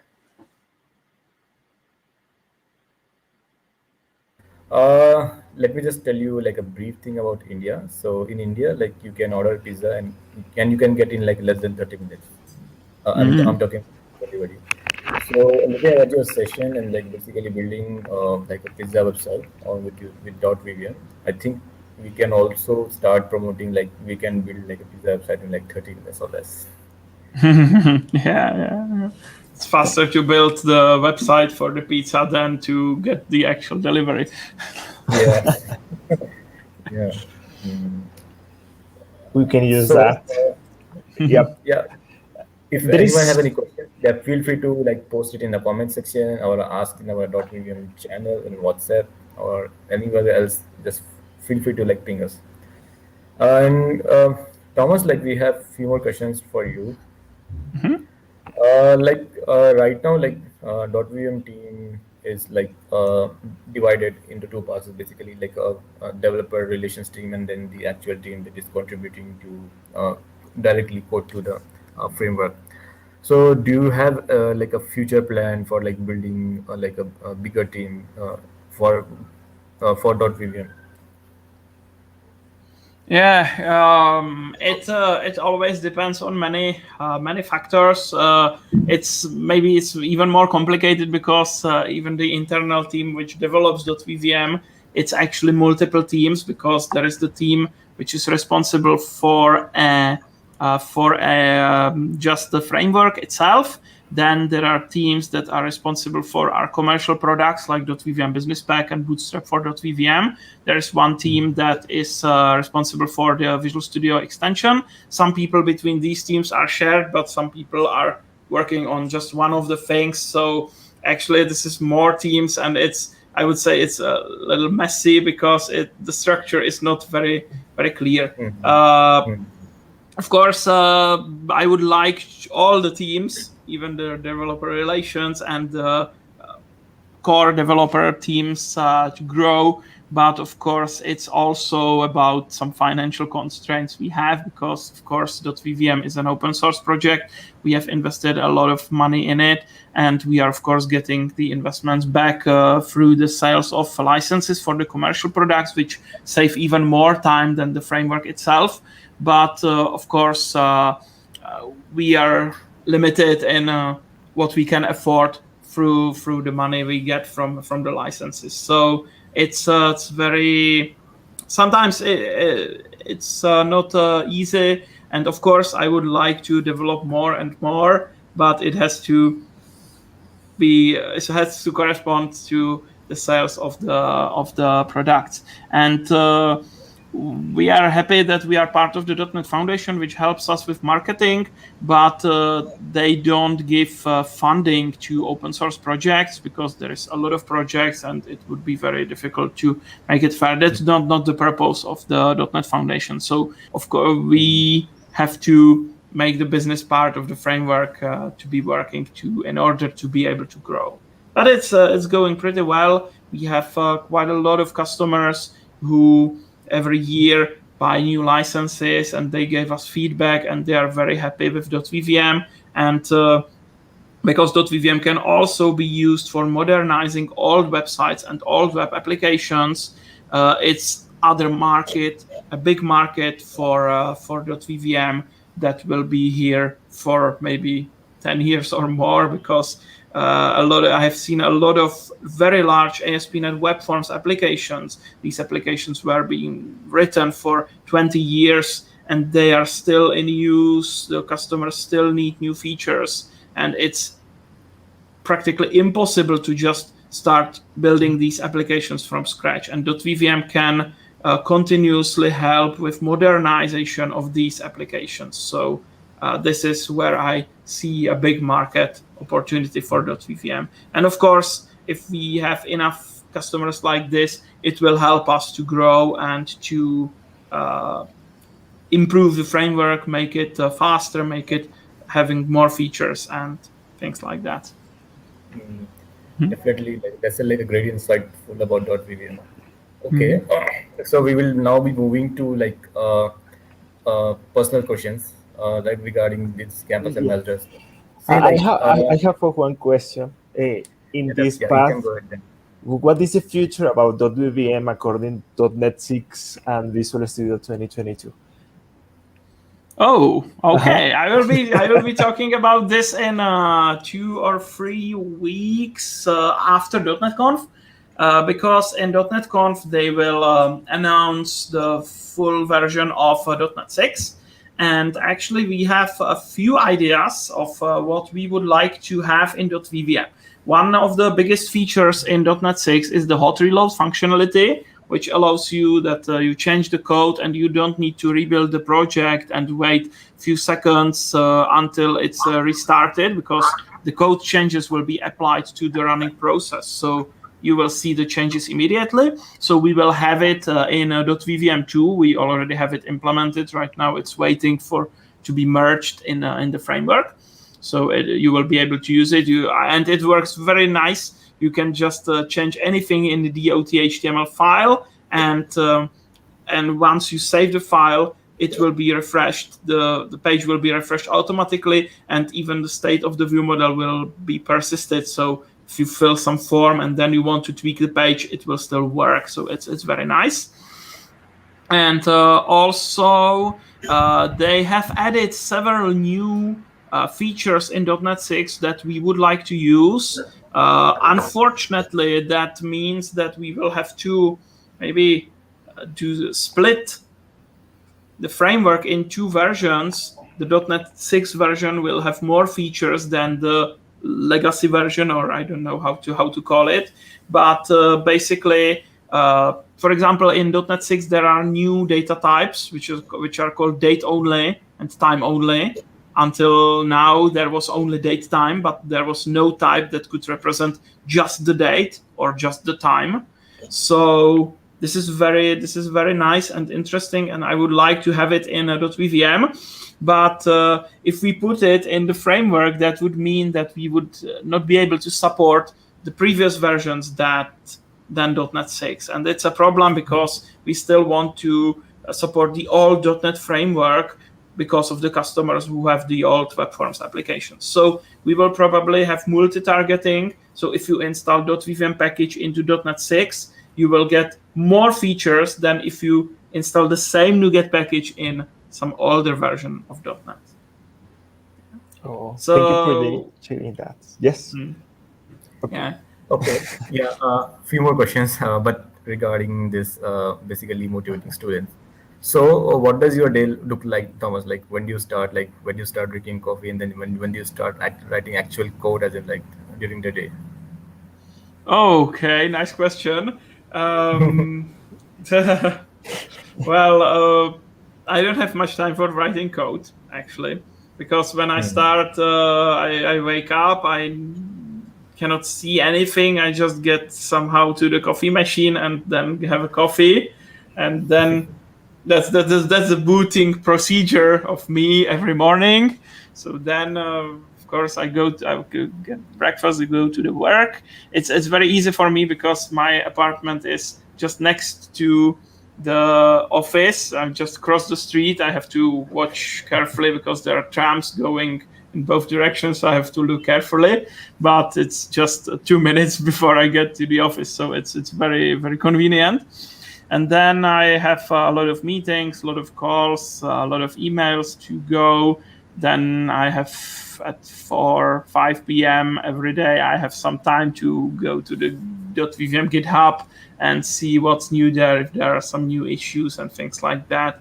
And then in the evening or on the weekends, I open Visual Studio and have some time for coding. So during the normal day, because I'm also running the company, it's very hard to have some time for writing code. But of course, I'm reading a lot of articles because I still want to stay in touch with .NET. I want to know what new features they are adding. So something like this. But most of the time, my main developer environment is not Visual Studio, it's Outlook and Teams. Yeah. It is like for most of them, basically like emails and then Slack channel. Definitely. Thomas, like one like a big question for you, like how would you like to motivate young developers who are just getting started? Like, what's your advice for especially our ambassadors, like who are just getting started with .vvm and also with the coding? So, like, what's your advice for them? Well, how to motivate? I think that I made the biggest progress when I started doing things I couldn't do at the time. Because when I went to my first job, like I was studying and I want to get some money to be able to spend more or something like that. So I was going to, it was on the high school and last year of high school. So I just wrote an email or called to some company in my hometown and I told them, I don't know many things, but I want to learn and I want to get better. So if you would have any kind of work that I could do, I would be happy. And they had some work, so they put me on the project. It was a large project. I didn't understand a thing at the beginning, but after a few days, I was just trying, and suddenly I started doing things, and it motivated me to learn. And if I would just do something I already can do, it wouldn't help me much. So I think the best motivation for young people is, even if you cannot do it, that's the best reason for starting, because that will allow you to learn it. And today there is a lot of learning resources, not only to .vvm, also for the .NET. It's amazing, the documentation for it. It's nice. There is a lot of videos, a lot of tutorials. So I think that if you like programming, or if you like creating things, because programming is a lot about creativity and innovation. So if you like these things, just go ahead and don't be sad that, okay, I'm stupid, I cannot do this. Because everyone, even the most expert developers, sometimes don't know how to do things. How does it work? They have to Google even more than the beginners, because the more advanced you are in programming, the more difficult problems you have to solve, which requires more Googling. So don't be sad that you need to Google for things that you don't know something. It happens all the time, and the programming is only about learning. So don't worry if you don't know something. It's about learning. Yeah, definitely. I agree with you on most of the part. And also, like, when not on your computer, so like, what do you do for fun? Well, riding motorbike.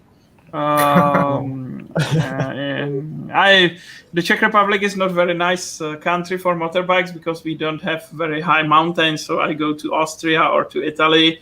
So basically it looks like that I'm driving there all day, because it's like 7-8 hours of driving to get to some nicer parts of the Alps. So I'm going there, then I'm riding there, then it starts raining, so I'm wet. Going all the day in the rain. Then every time I return to home, which is 8 hours of driving, it's raining all the time, so it's nice. And then I get home, I'm wet and tired, but I'm the happiest in the world. Yeah. So something like that. Thank you for answering all those questions very patiently. My pleasure. I'm happy to be here at such amazing event. Thank you for sharing this advice, a little more about your life. Because this is interesting. With us here, like working with you, like we get so much curiosity, like what's our main basically lead is doing. So these are like a curiosity questions, I think, from inside of. Yeah. Yeah. In this case, there are some comments. Let me show you. Here is Hector. Greetings from Mexico. Excellent event. Hey. Great. Noya says hello. Hello, Noya. Carly Chavez, amazing. And also says thank you, amazing session. And symbol of smile. There are one more. Esirei says, "Whoa! I always thought it was a backend framework." It's both. It's backend and frontend in one, and you don't need to deal with the communication or the bridge between the frontend and backend, because .vvm does it for you. So the view models are on the server, and but you get the data in the browser, and you don't need to do anything special, just the data binding. HTML and C#. Yeah. And Jenny also says, que genial, that is great, awesome. Thank you. We're also learning Spanish a little bit here. Okay. Thank you so much for all the comments, and we are very happy to see all those comments. Next session is from our very own Daniel. So, I think we can move to Daniel's session now. So, production part, Daniel, it's your part now. Okay, here we go. Let me check. Okay, we are ready to the next part in this case, to have a .vvm in action section as a traditional part of our event. So here we go to the next section. Por mi gente que es tan buena y a nombre de mi nación, Colombia te abre las puertas de su inmenso corazón. Ay, hombre. Traditional music from Colombia in America's region. So we are ready. Wait, let me introduce you. So Daniel is our awesome developer advocate, and he has been part of .vvm community since last 2 years. And Daniel has been presenting in our meetup regularly, and particularly in the recent time, he has been started a series called .vvm in action. And he has been basically demoing small web apps, which are really great. I like the translation one, which earlier, back in 2015, I was working on basically translation using Pootle and other platforms. But the audio part with .vvm is really awesome. I really liked it. So Daniel is based out of Ecuador, and he is also Microsoft ambassador, and also he's also Microsoft MVP. And it's great pleasure to be having Daniel Gomez for this next session. So over to you, Daniel. Thank you for this introduction. This week, I'm here as developer advocate for 2 years in .vvm, and this is the celebration opportunity to be here. And in this case, share about the face recognition and language translator in our web applications, because there are many scenarios that we can apply in .vvm web applications. So in this case, to show you these two demos particularly, and in this case, let me share my screen.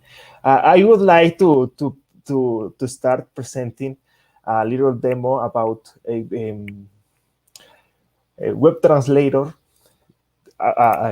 Taking the opportunity to, there are many people here talking in different languages, to check this demo and then see how to create these amazing applications with .vvm.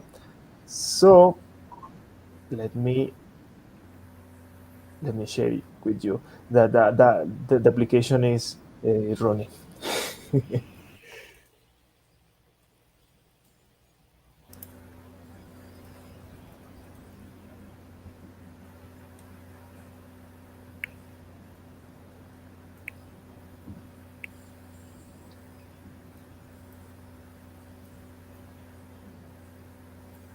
Okay, okay. Share my screen with audio included.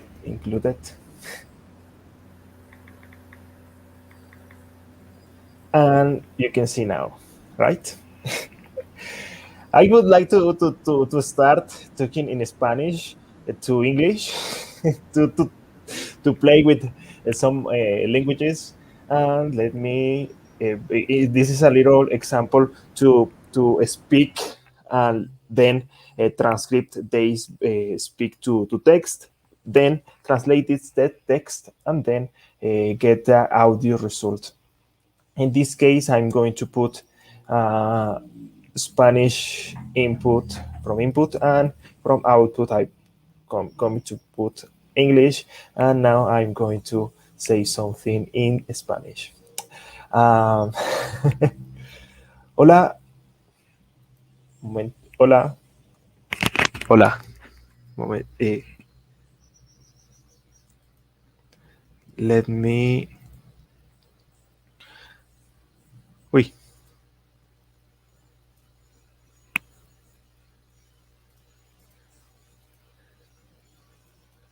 Hello. I'm going to say something here, but I'm going to check my microphone. I don't know how to pronounce this. In this case, is here. And now, let me refresh. And the app is hear me now. Okay. From Spanish to English. Hola, es un gusto poder saludarles en esta ocasión desde español con un ejemplo. Hola, es un gusto poder saludarles en esta ocasión desde español con un ejemplo. And now I'm going to translate it.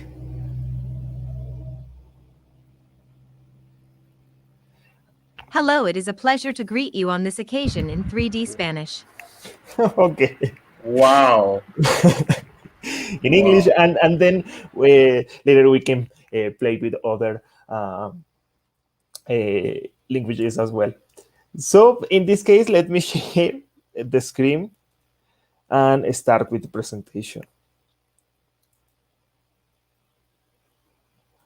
Okay. I'm production role as well.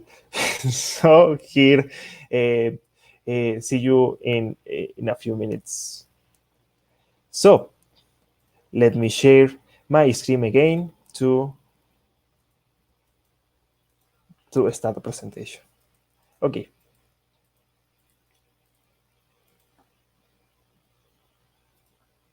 Okay. In this case, I'm going to start talking about facial recognition and language translator in our web application in a practical part to have these scenarios in .vvm. So to start, in this case, we can consider Azure Community Services to provide some features in our application, in this case for face recognition, that is to get some attributes in our faces, and in other cases, for example, translate languages from speak to text and something like that. To do that, we can consider Azure Community Services that provide use intelligence to our computer applications, because these help use with artificial intelligence technicals to consume some models, for example, for facial recognition, speech recognition, and real-time translation, and we can access to these resources by Microsoft through Azure.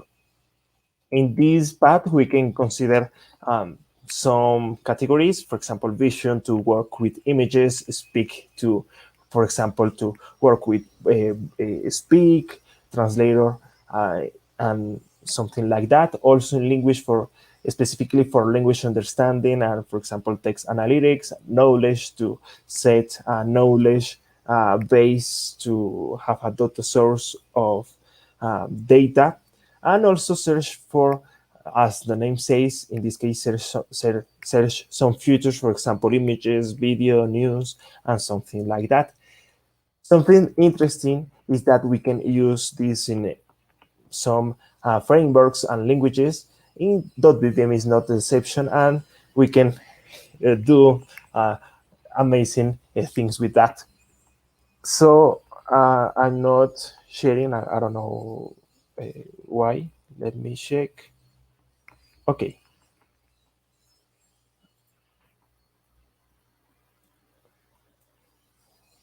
Is in blank. Let me here. Let me see.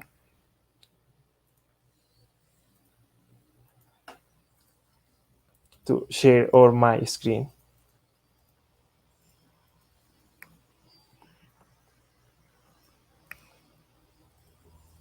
Okay. Okay. I mentioned that that's the Azure Community Services in this part that we can consider these options. So the first part that we can consider is the face recognition. For example, to get the emotion of the people and get some attributes. For example, if the people have a surprise emotion or a happiness. And in this case, the only thing that we can consider is call an API from Azure to have some features. In this case, for example, face, it detect where is the face in one picture and get some attributes like the age, gender, height, pose, and something like that. That is work as a probabilities on the scenarios. For example, in this picture, we can say that this boy is Unger, and the probability is, for example, Inger 0.98, and this is the high probability that the other emotions, for example, happiness is 0.00, and in this case we get the highest probability. The first demo that we can consider is a website for facial recognition. In this solution in .NET environment, the first thing that we have is a face API from Azure to use these functionalities, and then we can have a solution, in this case, for example, to consume this model, and also have a web application in .vvm with views and view models, and also have some features, for example, have a web camera to take a picture about yourself, ourselves, and then analyze this image to get some attributes. So to do that, in this part, we can consider the web application that in the first part consumes the face API through the class library, and then we can have a webcam JavaScript functionality to take a picture. In this case, we can use the GS directive that feature is introduced in .vvm 3.0 that allows you to communicate between the .vvm and JavaScript functionalities. So to start, let me to show you this demo, the facial recognition created with .vvm framework. For then, talk how to build or how to develop this web application. So let me load this first example and see that you can see correctly. Okay. The idea for this example is have a web camera, as you can see here, take a picture and then analyze this image. So in this case, I can take a picture and then analyze this image. Okay, in this case, with Azure Community Services, we can get some attributes, for example, person male, 28 years old. In my case, I have 26. The motion happiness, facial hair, no, and with glasses, no glasses. In this case, we can prove other scenarios. I have my mode. Hello, Peter. This mode to analyze accessories in our image, in this case with facial recognition. Let me take other picture, for example, I see. Oh, I can analyze the image again and get attributes, for example, person male, but in this case is 30 years old. This is approximately, and the motion in this case is surprise, as you can see here. Facial hair, no, and with glasses, yes, with sunglasses, that we can detect that in this web application. So, what is the path with this solution? The first part is consume the model in Azure to have these functionalities to get the attributes from an image, and in the .vvm web application, take a picture, show the picture, take it, and then call the API and show the result. So in this case, I have a solution here. Let me put some here. And then this is the solution, web camera.vvm project. We have views and view models, as you can see here. And the first part is this, Face API. Face API, in this class, we have a communication with Azure. In this case, let me show you here. In Azure, I'm going to the portal Azure. We have an Azure Face API resource. we can create if we have a subscription, and also this resource can be free with free options. And in the Face API resource, we have here an options case and endpoints that allows you to communicate with functionalities with this API. For example, we have the case here, the location and endpoint that allows you to associate this in our code to use this functionality. In this case, we have here get face.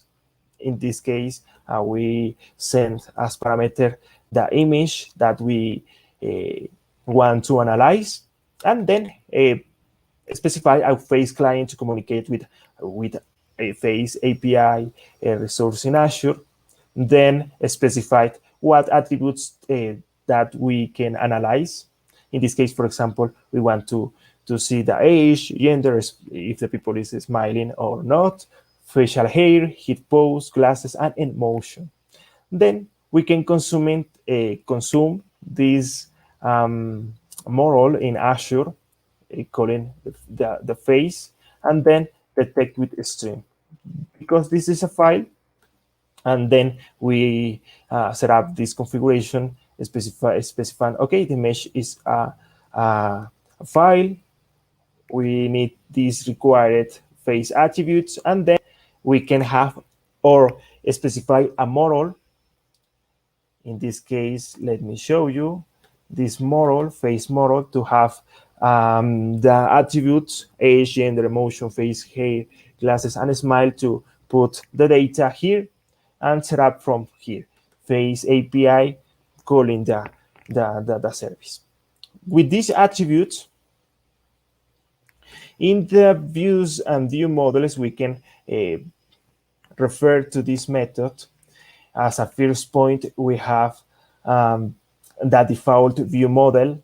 In the default view model, we can have, okay, the face model that we can interact and show in the view part, face API to call the API as well.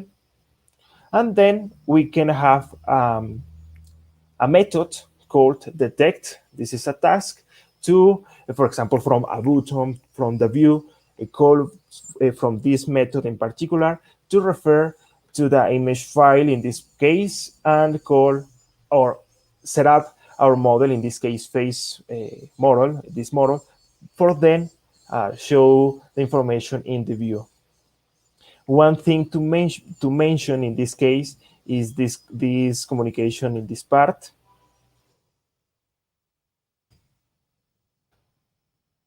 Let me show you.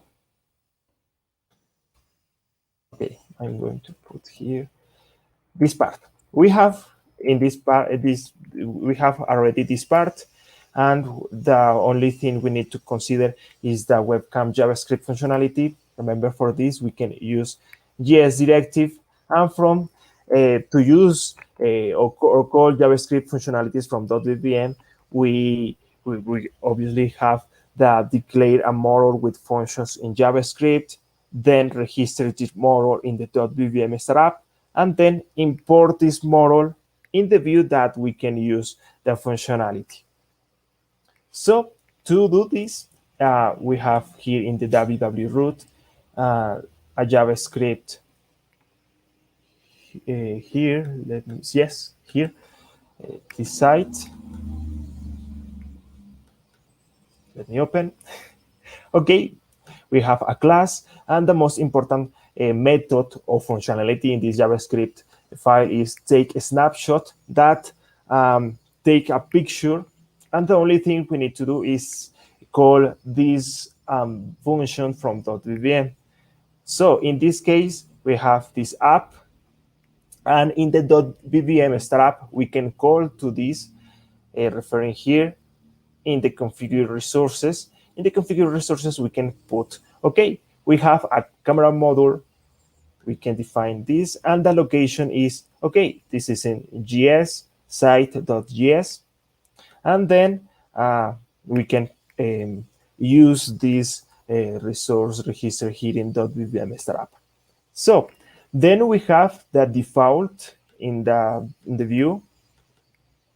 And here we can use the GS directive, in this case, as a name that we put previously, camera model here, and then work with our model to have a communication. So we can define here, the most important thing is this button to take the functionality in JavaScript, passing the name, take a snapshot as the name is here, with this functionality to take a picture. And then we can declare, for example, a div with ID to say, okay, in this section, the camera is put it, and the result is here. The result, you capture image, will be appear here. And finally, we have a button to refer to the detect method that we have in the view model. As you can see, the communication between views and view models is in this way. Remember, click detect, and detect that is, let me show you here, is in this case called to the face API sending the image file. And that is the process to build our application, in this case, to face recognition in this part, in this demo. So we can consider other scenarios as well with Azure Community Services and with GS directive to use some functionalities from JavaScript. The other demo, as we can see previously, is about web translator in this part. In this scenario, we have, or we are using two community services, in this case, translator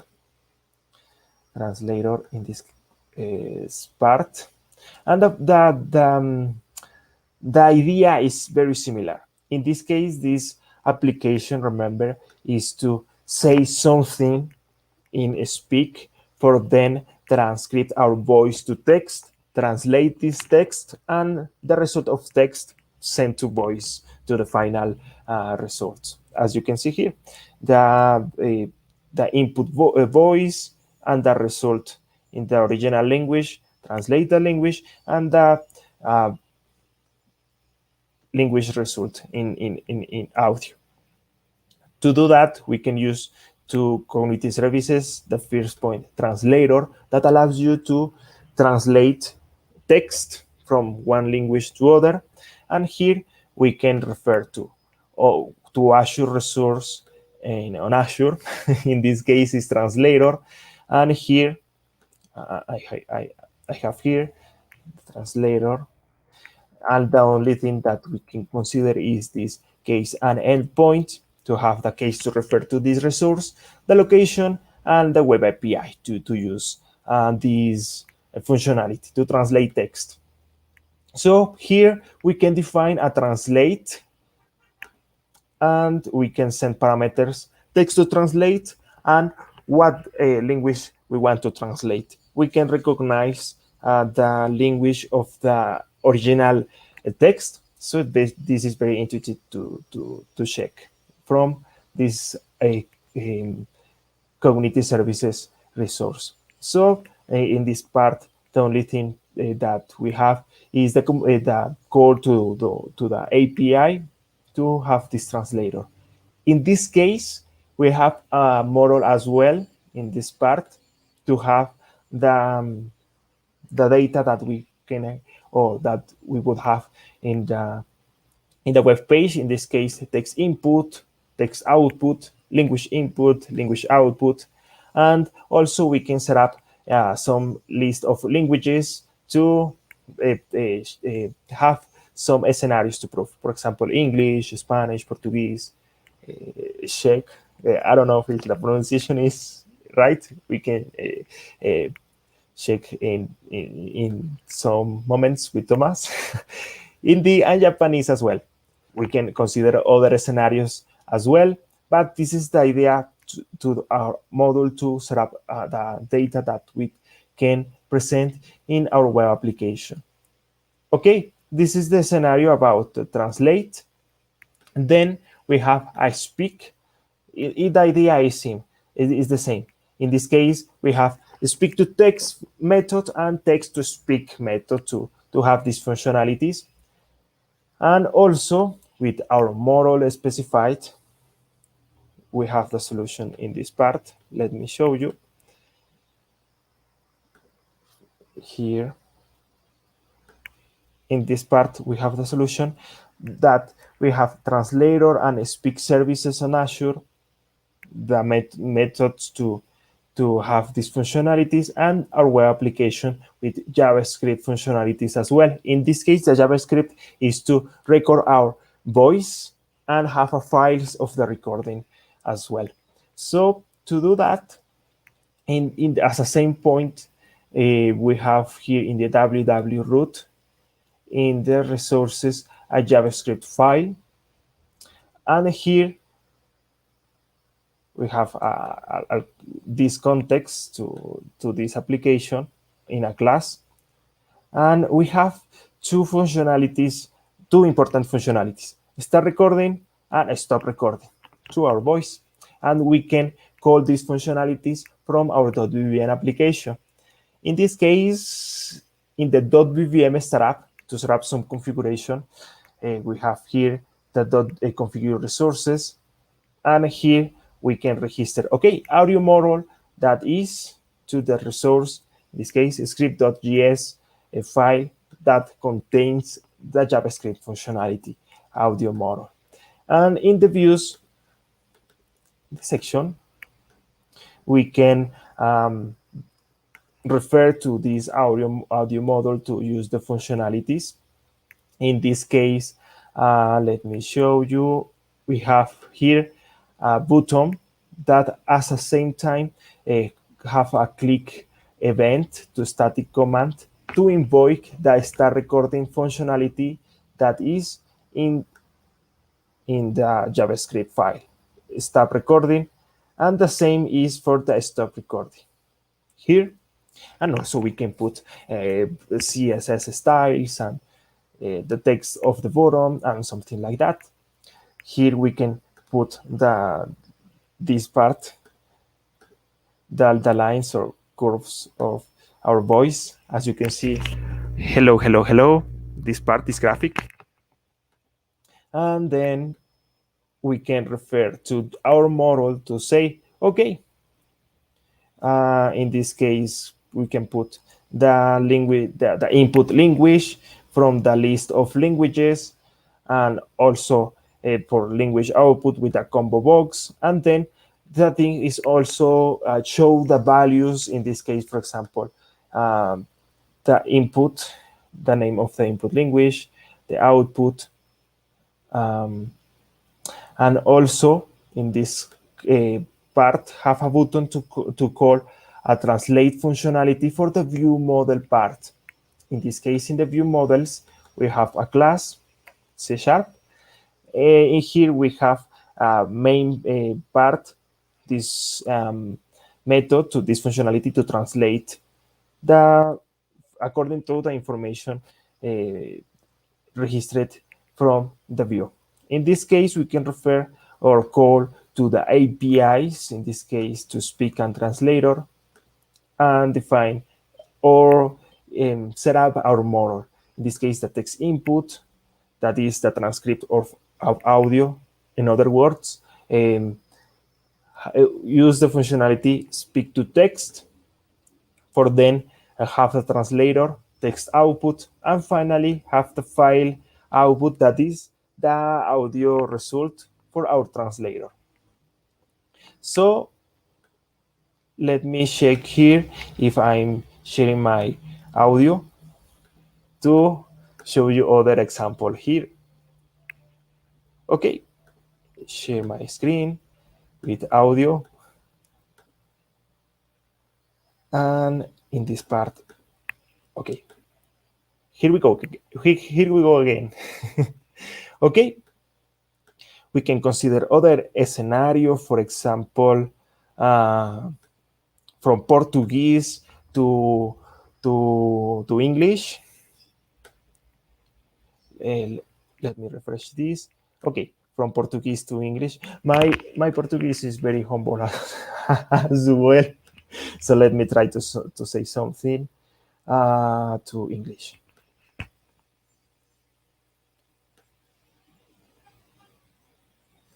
Hola, muito obrigado por estar aquí.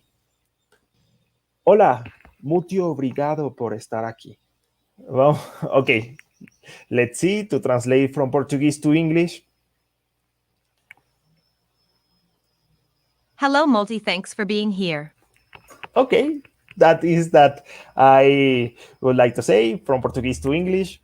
And finally, we can consider two scenarios more to, in this case, have a translator from Spanish to Czech, to English as well, to Czech in this case with Thomas and with Abdul. So let me go. Sorry. Let me stop here and go to this part to continues. Okay. Hey Abdul. Hey Thomas. Hi. Come on. Hi, Daniel. Okay, Hey. let me try to do this translator to check the functionality. Let me share again. From Spanish, the pronunciation in Czech Republic for your language is Czech. Yeah. Czech. Okay.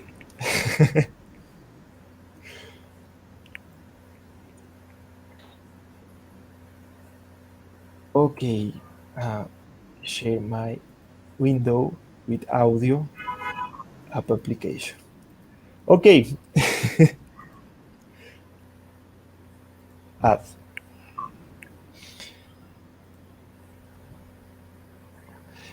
Input language, Spanish to Czech. Okay, let's see. Hola, sé que tienes la curiosidad de saber lo que estoy diciendo, pero es algo bueno. Hola, sé que tienes la curiosidad de saber lo que estoy diciendo, pero es algo bueno. Ok. Here we go, Spanish to Czech.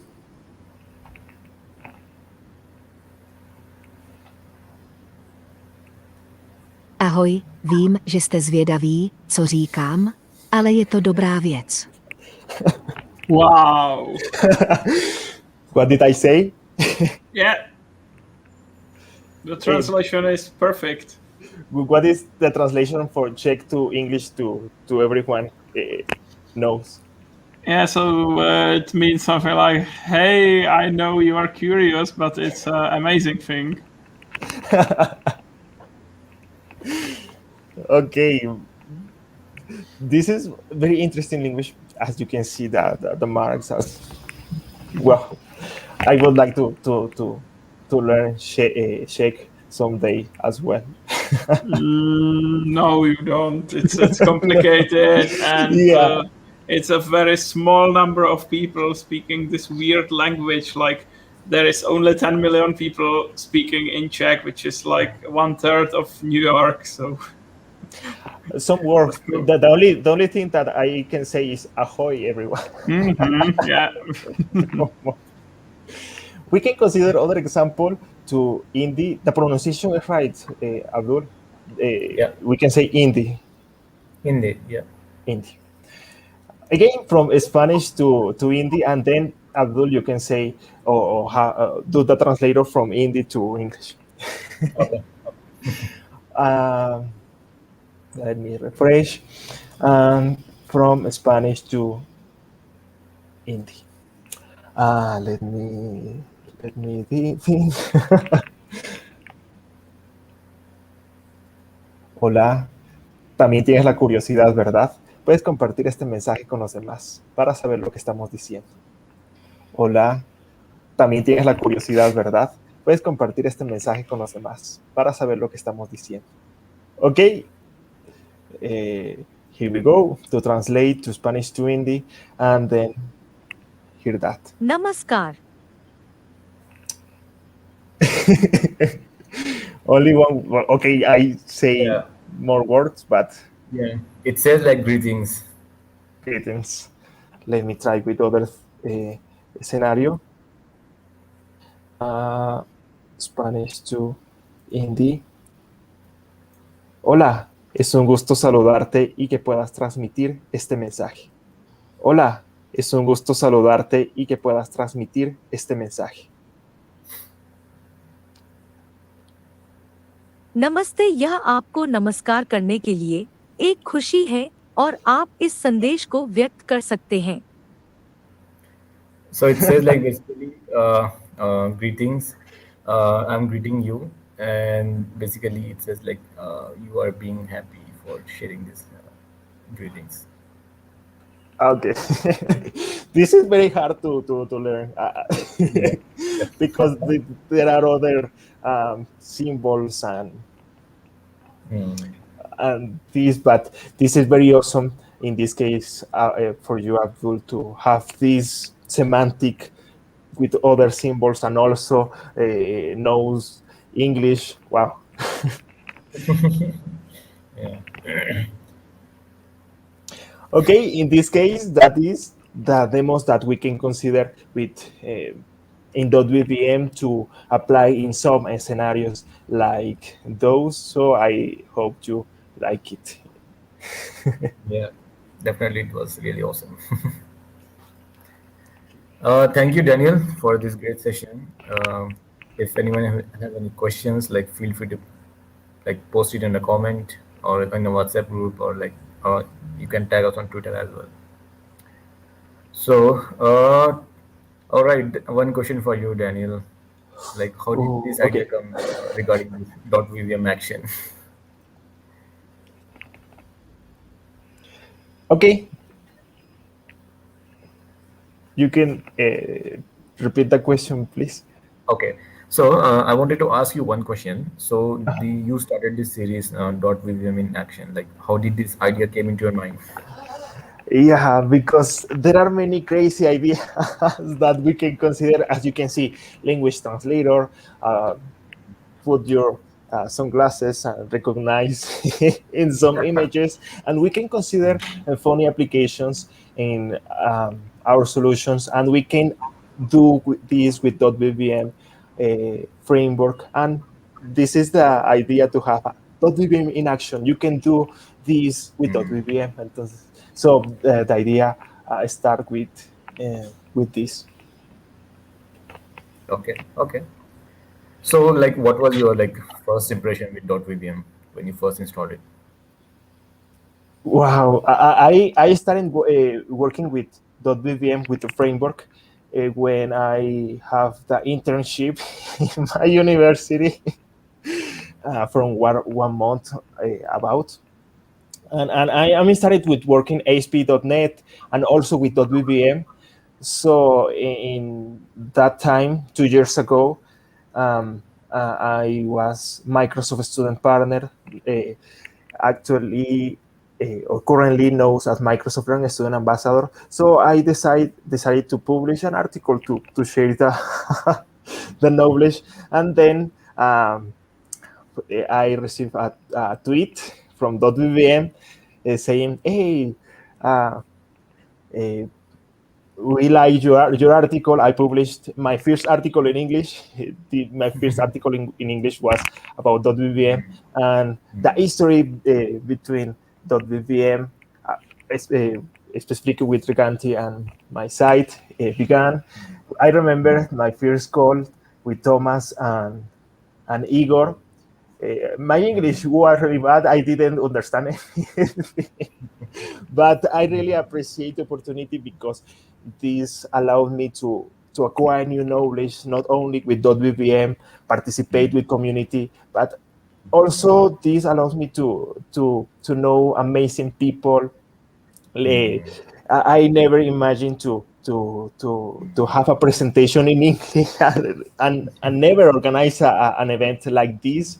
And this is the celebration, to have the opportunity to connect with you, with many people, and in this way have a great space, because I consider that we are not .vvm users, we are a .vvm community, because we can learn about .vvm, have our web applications, but also have a community to help with each other, have a great time like this, and also, for example, have a .vvm in action sections as well. And yeah, this is the part. Yeah. Yeah, that's a really great part about being like connected with geographically distributed team across the globe. And also, like, even I feel happy like connecting with Thomas, with you, Olasubumi, like Africa, Europe, and then America. Just imagine like how well you are connected. And also, like I really like your part. Basically, like you are getting two things, like you are learning English as well as you are acquiring skills for .vim. So that's really like two shots in one arrow. Yeah. Thank you, Daniel, for this great session. I think we can move to the fun part now. You can introduce the session. Thank you for that. And the party is,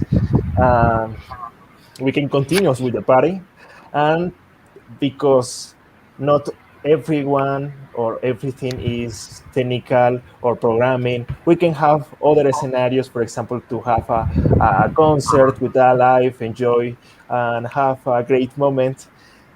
In this case, we have a special guest from Ecuador. She's uh, her name is Veronica Guaman. She's system engineer, but also is a singer with, wow, an incredible background. And she's currently here. If, if you are ready, we can go to this part. Probably we can, or probably we will have a Spanglish section because uh, she speaks Spanish, but we can have a communication and have a great time. Yeah, it's fine to have like a diverse group, and also like if we are totally fine with her like being communicating in Spanish. It's also like good if you can basically tell us the gist like what she's saying. Okay, so production, please. Here we go.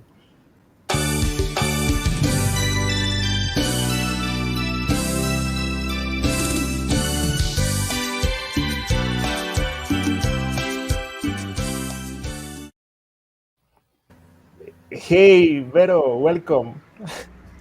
Hi, hello Daniel, hello everyone. It's a pleasure to meet you. I am very happy to be here in this night of day. I don't know. Many time zones, muchas zonas. Okay, okay. I am speak Spanish speaker, but I in this moment I learn English. So if I am wrong, please forgive me. Don't worry for that. Fine. Today I'm going to sing 3 songs in English and 1 song in Spanish, and I hope you like it. Awesome. Vero, in this case, can you tell us a little more about yourself? That is, ¿puedes hablarnos un poquito más sobre ti? Yes, I am system engineer. I am live in Ecuador. Uh, Sometimes I am singer. So, a veces. Entonces, bueno, voy a hablar un poquito en español. Okay, she will go to speaking Spanish a little more. Yeah, y sí. Entonces, bueno, en este sentido, yo canto en mis tiempos libres, en my free time I song. Entonces, me gustaría compartir un poco de esta talento, se podría decir. I like to share my don, no, my. Okay, in her free times, she likes to sing. Probably when she is programming, she's singing, and in this case, in some events, Vero share this artist part with each other. to have a great times. Vero, you have some comments here. For example, Divine James says, "Nice to meet you, Veronica." Hi, nice to meet you too. Yes, I am really happy to this here in this opportunity. I can't sing for us, for you. Okay, before to start, Thomas, Olosubumi, Abdul, how are you feeling before to the concert? I'm looking forward to hearing. Yeah, it's amazing. I'm looking forward too. Yeah, I feel great, excited. Vero, all the world is looking to you. Don't be nervous. you are very famous in the Latin America communities. So in this case, it's in English. But we are ready and welcome again. Thank you for sharing with all of you, and the scenario is of you.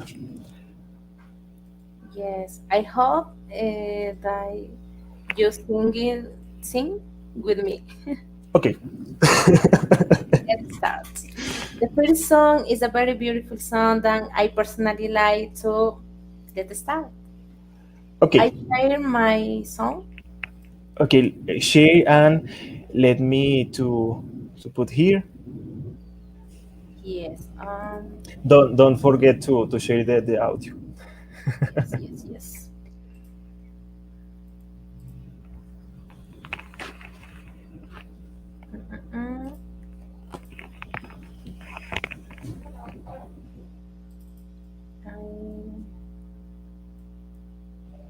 Okay, we can see here. Let me add. You can hear? Yes. Let me. Yeah, we are ready. Estamos listos.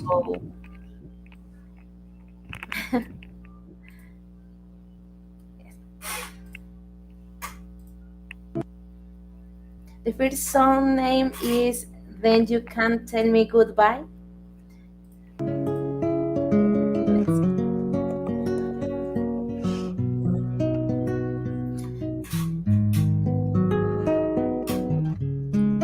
Kiss me each morning for a million years.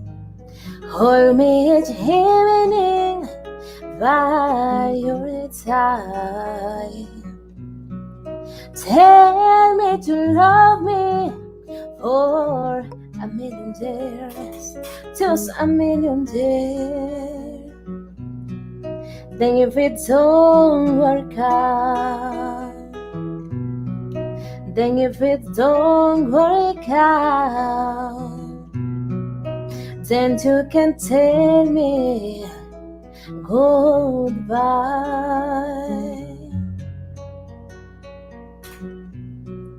Sweet in my coffee with a morning kiss.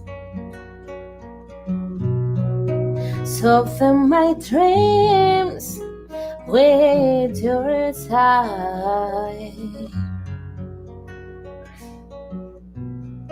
Tell me to love me for a million years, just a million years. Then if it don't work out, then if it don't work out, then you can tell me goodbye.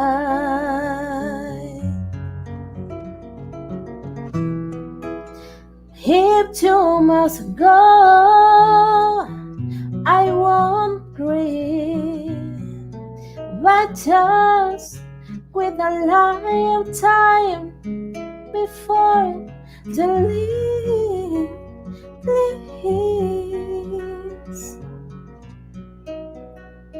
Then if you must go, I won't tell you no, just so we can say we tried. tell me to love me for a million years, just a million years. Then if it don't work out, then if it don't work out, then you can tell me goodbye.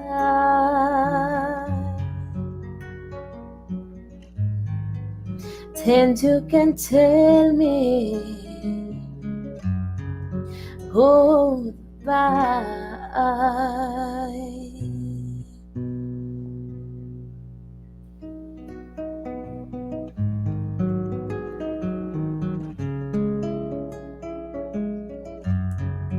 Then you can tell me goodbye.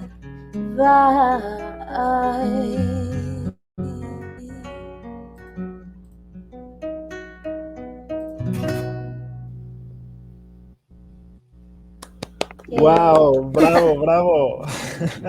Really, really amazing. Thank you. For example, here, es decir, a live concert.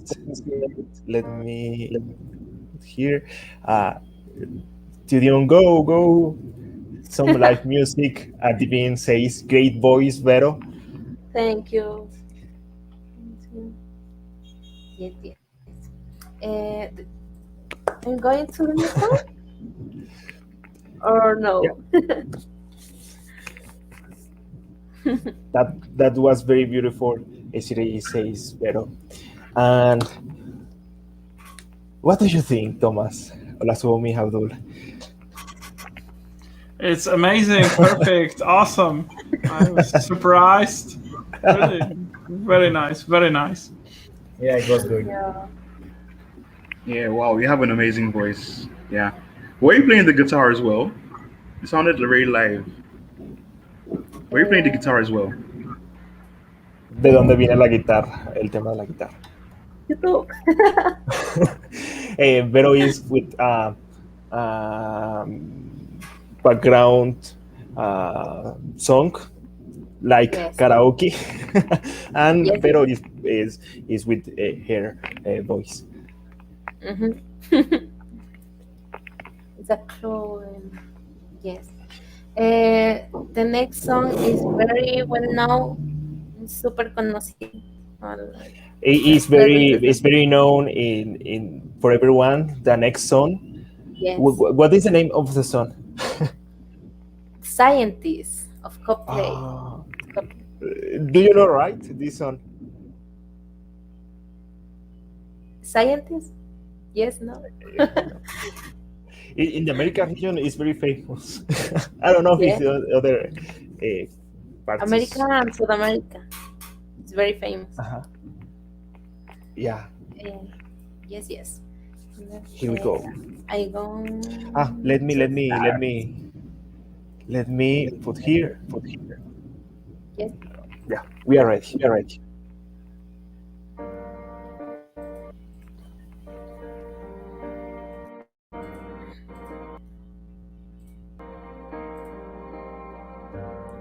Come up to me to tell you I am sorry. You don't know how lovely you are. I have to find you, tell you I need you, tell you I set you apart. Nobody say it was easy.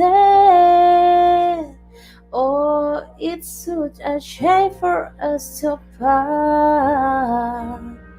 Nobody say it was easy. No one ever say it would be this hard.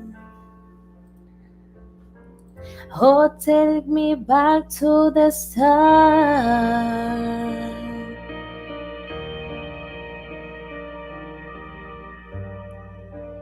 I was just guessing numbers and figures, pulling your puzzles apart. Questions of science, science and progress do not speak as loud as my heart, and tell me to love me. Come back and hold me. Oh, I rush to the sun, running in circles, chasing our tails, coming back as we are. Nobody said it was easy. Oh, it's such a shame for us to part. Nobody said it was easy. No one ever said it would be this hard. Oh, taking me back to the start. Ooh.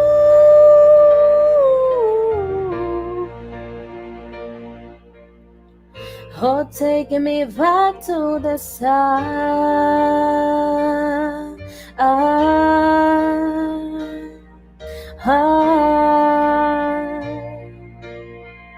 Oh, taking me back to the sun.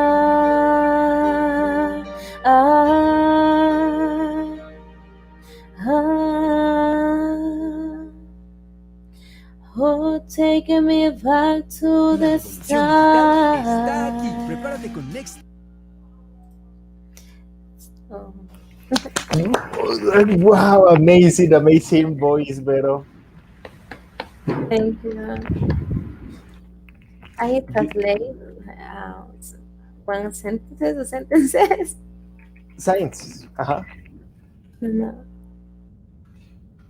I translate one sentences. Okay. It's fine. This is the idea, no? Yes. And let me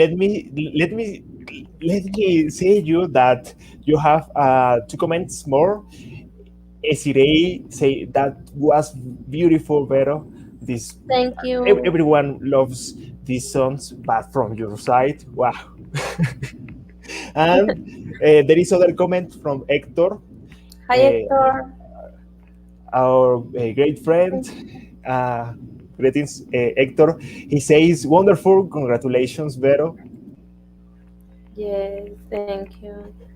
I don't know that this meaning is true, but quiero decir sí, no sé si después de escuchar esta canción la recuerdan. ¿A qué te refieres? Scientist. Vero asks you, Abdul, Olasubomi, Thomas, if you remember this song, The Science, in one moment in your life. Yeah. I still listen to it from Coldplay. Yeah, Coldplay. Yeah. And the next song is not last song, last song in English. What? que no sea la última. Okay. You can continue. Yes. The third song in English is the Beautiful to Christina Aguilera.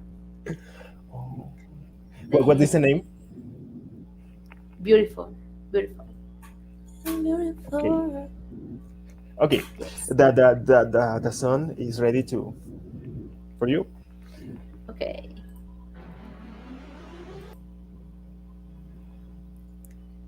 Let's start.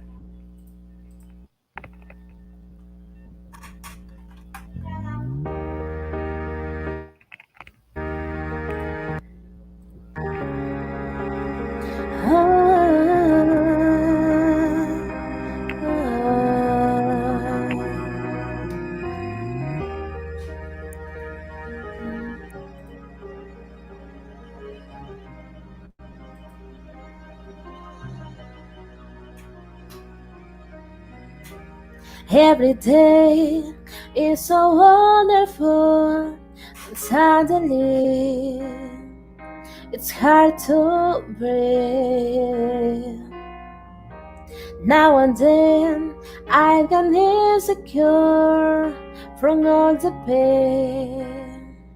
I'm so ashamed. I am beautiful no matter what I say. Words can bring me down. I am beautiful in every single way.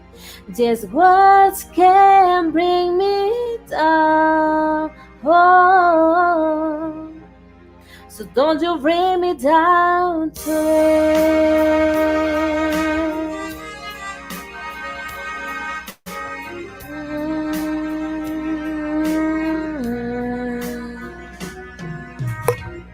So all your friends, you're delirious, so consoled in all your oh, trying hard to feel the happiness. The peace is gone. Let the past slow down. It's not the way it is. You are beautiful no matter what I say. Words can bring you down. Oh, you are beautiful in every single way. Just won't bring you down. Oh, so don't you bring me down today. No matter what we do, no matter what they say.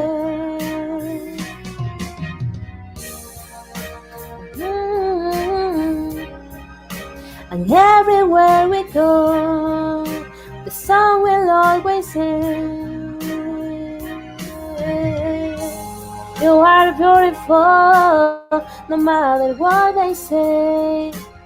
Words can bring you down. You are beautiful in every single way. Just words can bring you down. Oh no. So don't you bring me down today.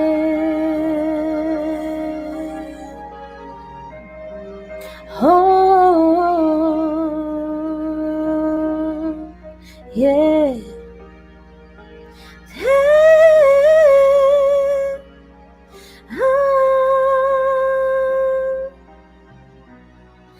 Don't you bring me down, oh, today.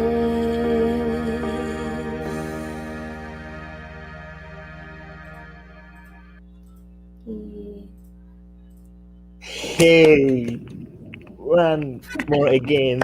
Congratulations. Wow, this is amazing voice, Vero. I'm sure that Abdul, Thomas, and Ola Suomi thinks in the same way. Yeah, I was singing too, but I was on mute, which is a good thing. But perfect, amazing, amazing. Thank you. The next song is one song in Spanish, but the singer is very famous too. It's Selena Quintanilla. Yes, no. Selena Quintanilla. Selena. But when you singing that, probably everyone recognize the song. Yes, yes. Como la flor. Oh.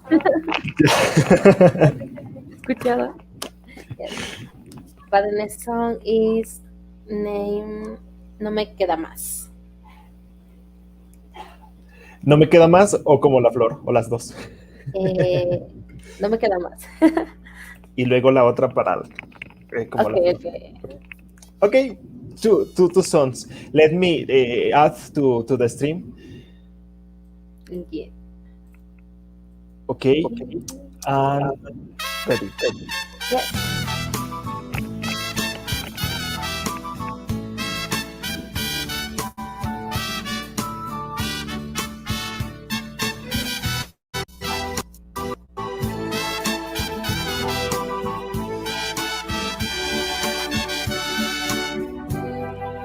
No me queda más que perderme en un abismo de tristeza, lágrimas. No me queda más que aguantar bien mi derrota y brindarte felicidad.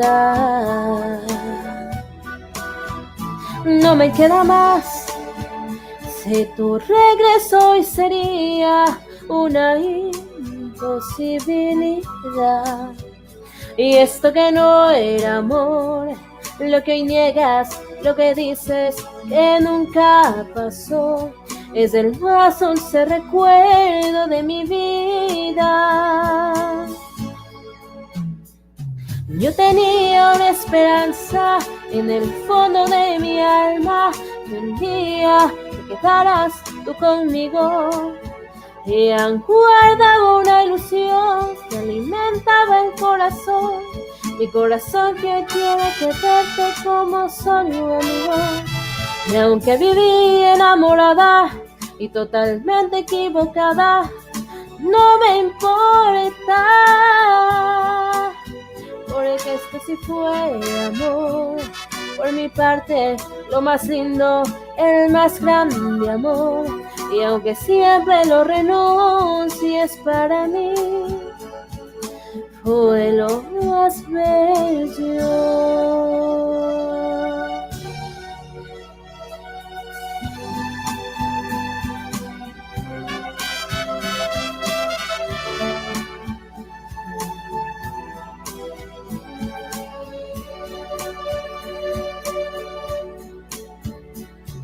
Yo tenía una esperanza en el fondo de mi alma, que un día te quedarás tú conmigo. Y aún guardaba una ilusión que alimentaba el corazón, mi corazón que hoy quiere que verte como solo amigo. Y aunque viví enamorada y totalmente equivocada, no me importa, porque esto sí fue amor. Por mi parte, lo más lindo, el más grande amor. Y aunque siempre lo renuncies para mí, fue lo más bello. Fue lo más bello.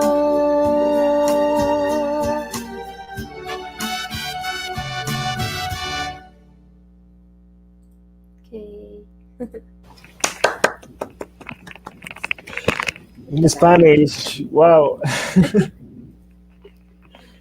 Let me add. Yeah. Awesome. Thank you. Bravo, Great, bravo. great. Bravo in English, you say bravo as well, right? Yeah. Yes. And Tudon says, is it in Spanish? Yes, this is the beautiful language in Spanish. Celina Quintanilla. Celina Quintanilla. Mm-hmm. And one more, Vero, one more, please. Okay.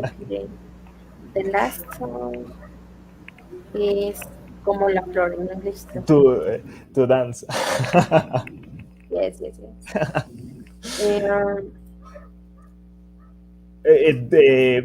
Tuedon says, is it your song?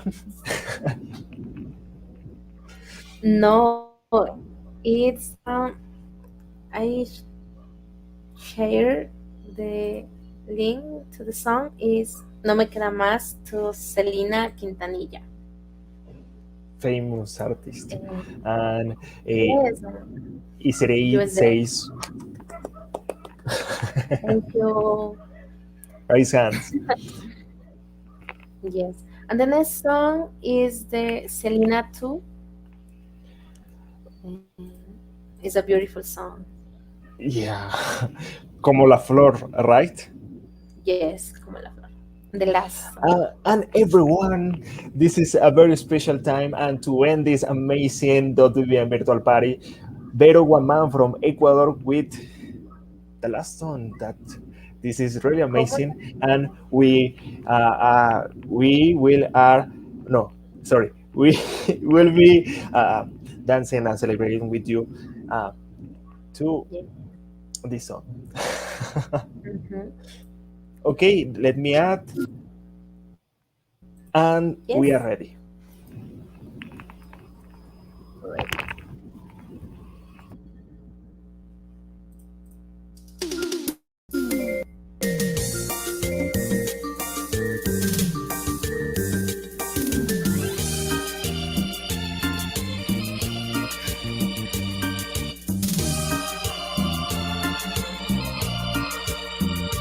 Yo sé que tienes un nuevo amor, sin embargo te deseo lo mejor. Si en mí no encontraste felicidad, tal vez alguien más te la dará.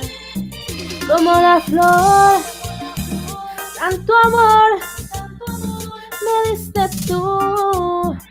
Se marchitó, me marchó y yo sé perder, pero ay, cómo me duele, ay, cómo me duele.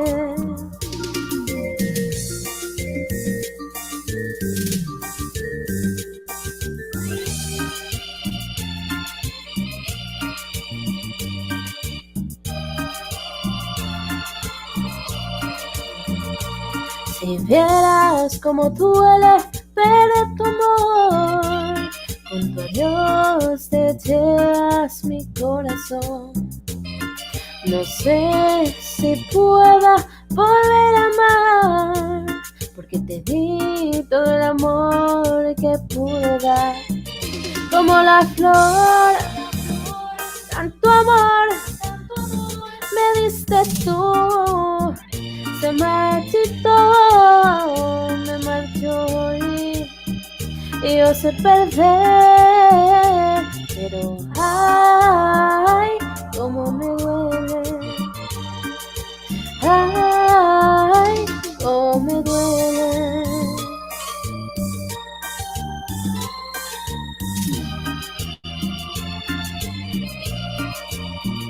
Como la flor, tanto amor me diste tú.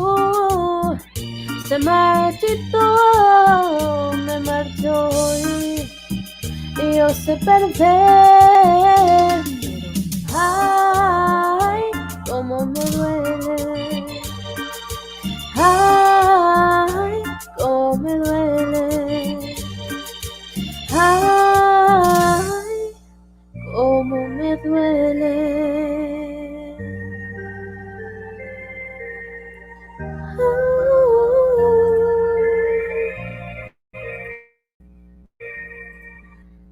Okay.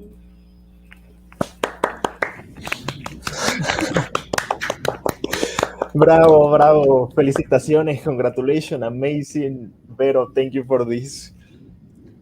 Thank you very much. It was wonderful. Thank you. It was really good. Yeah, thank you for that. I know that you have been practiced all the week for this moment, and this really was amazing. And enjoy this great time with sentiment.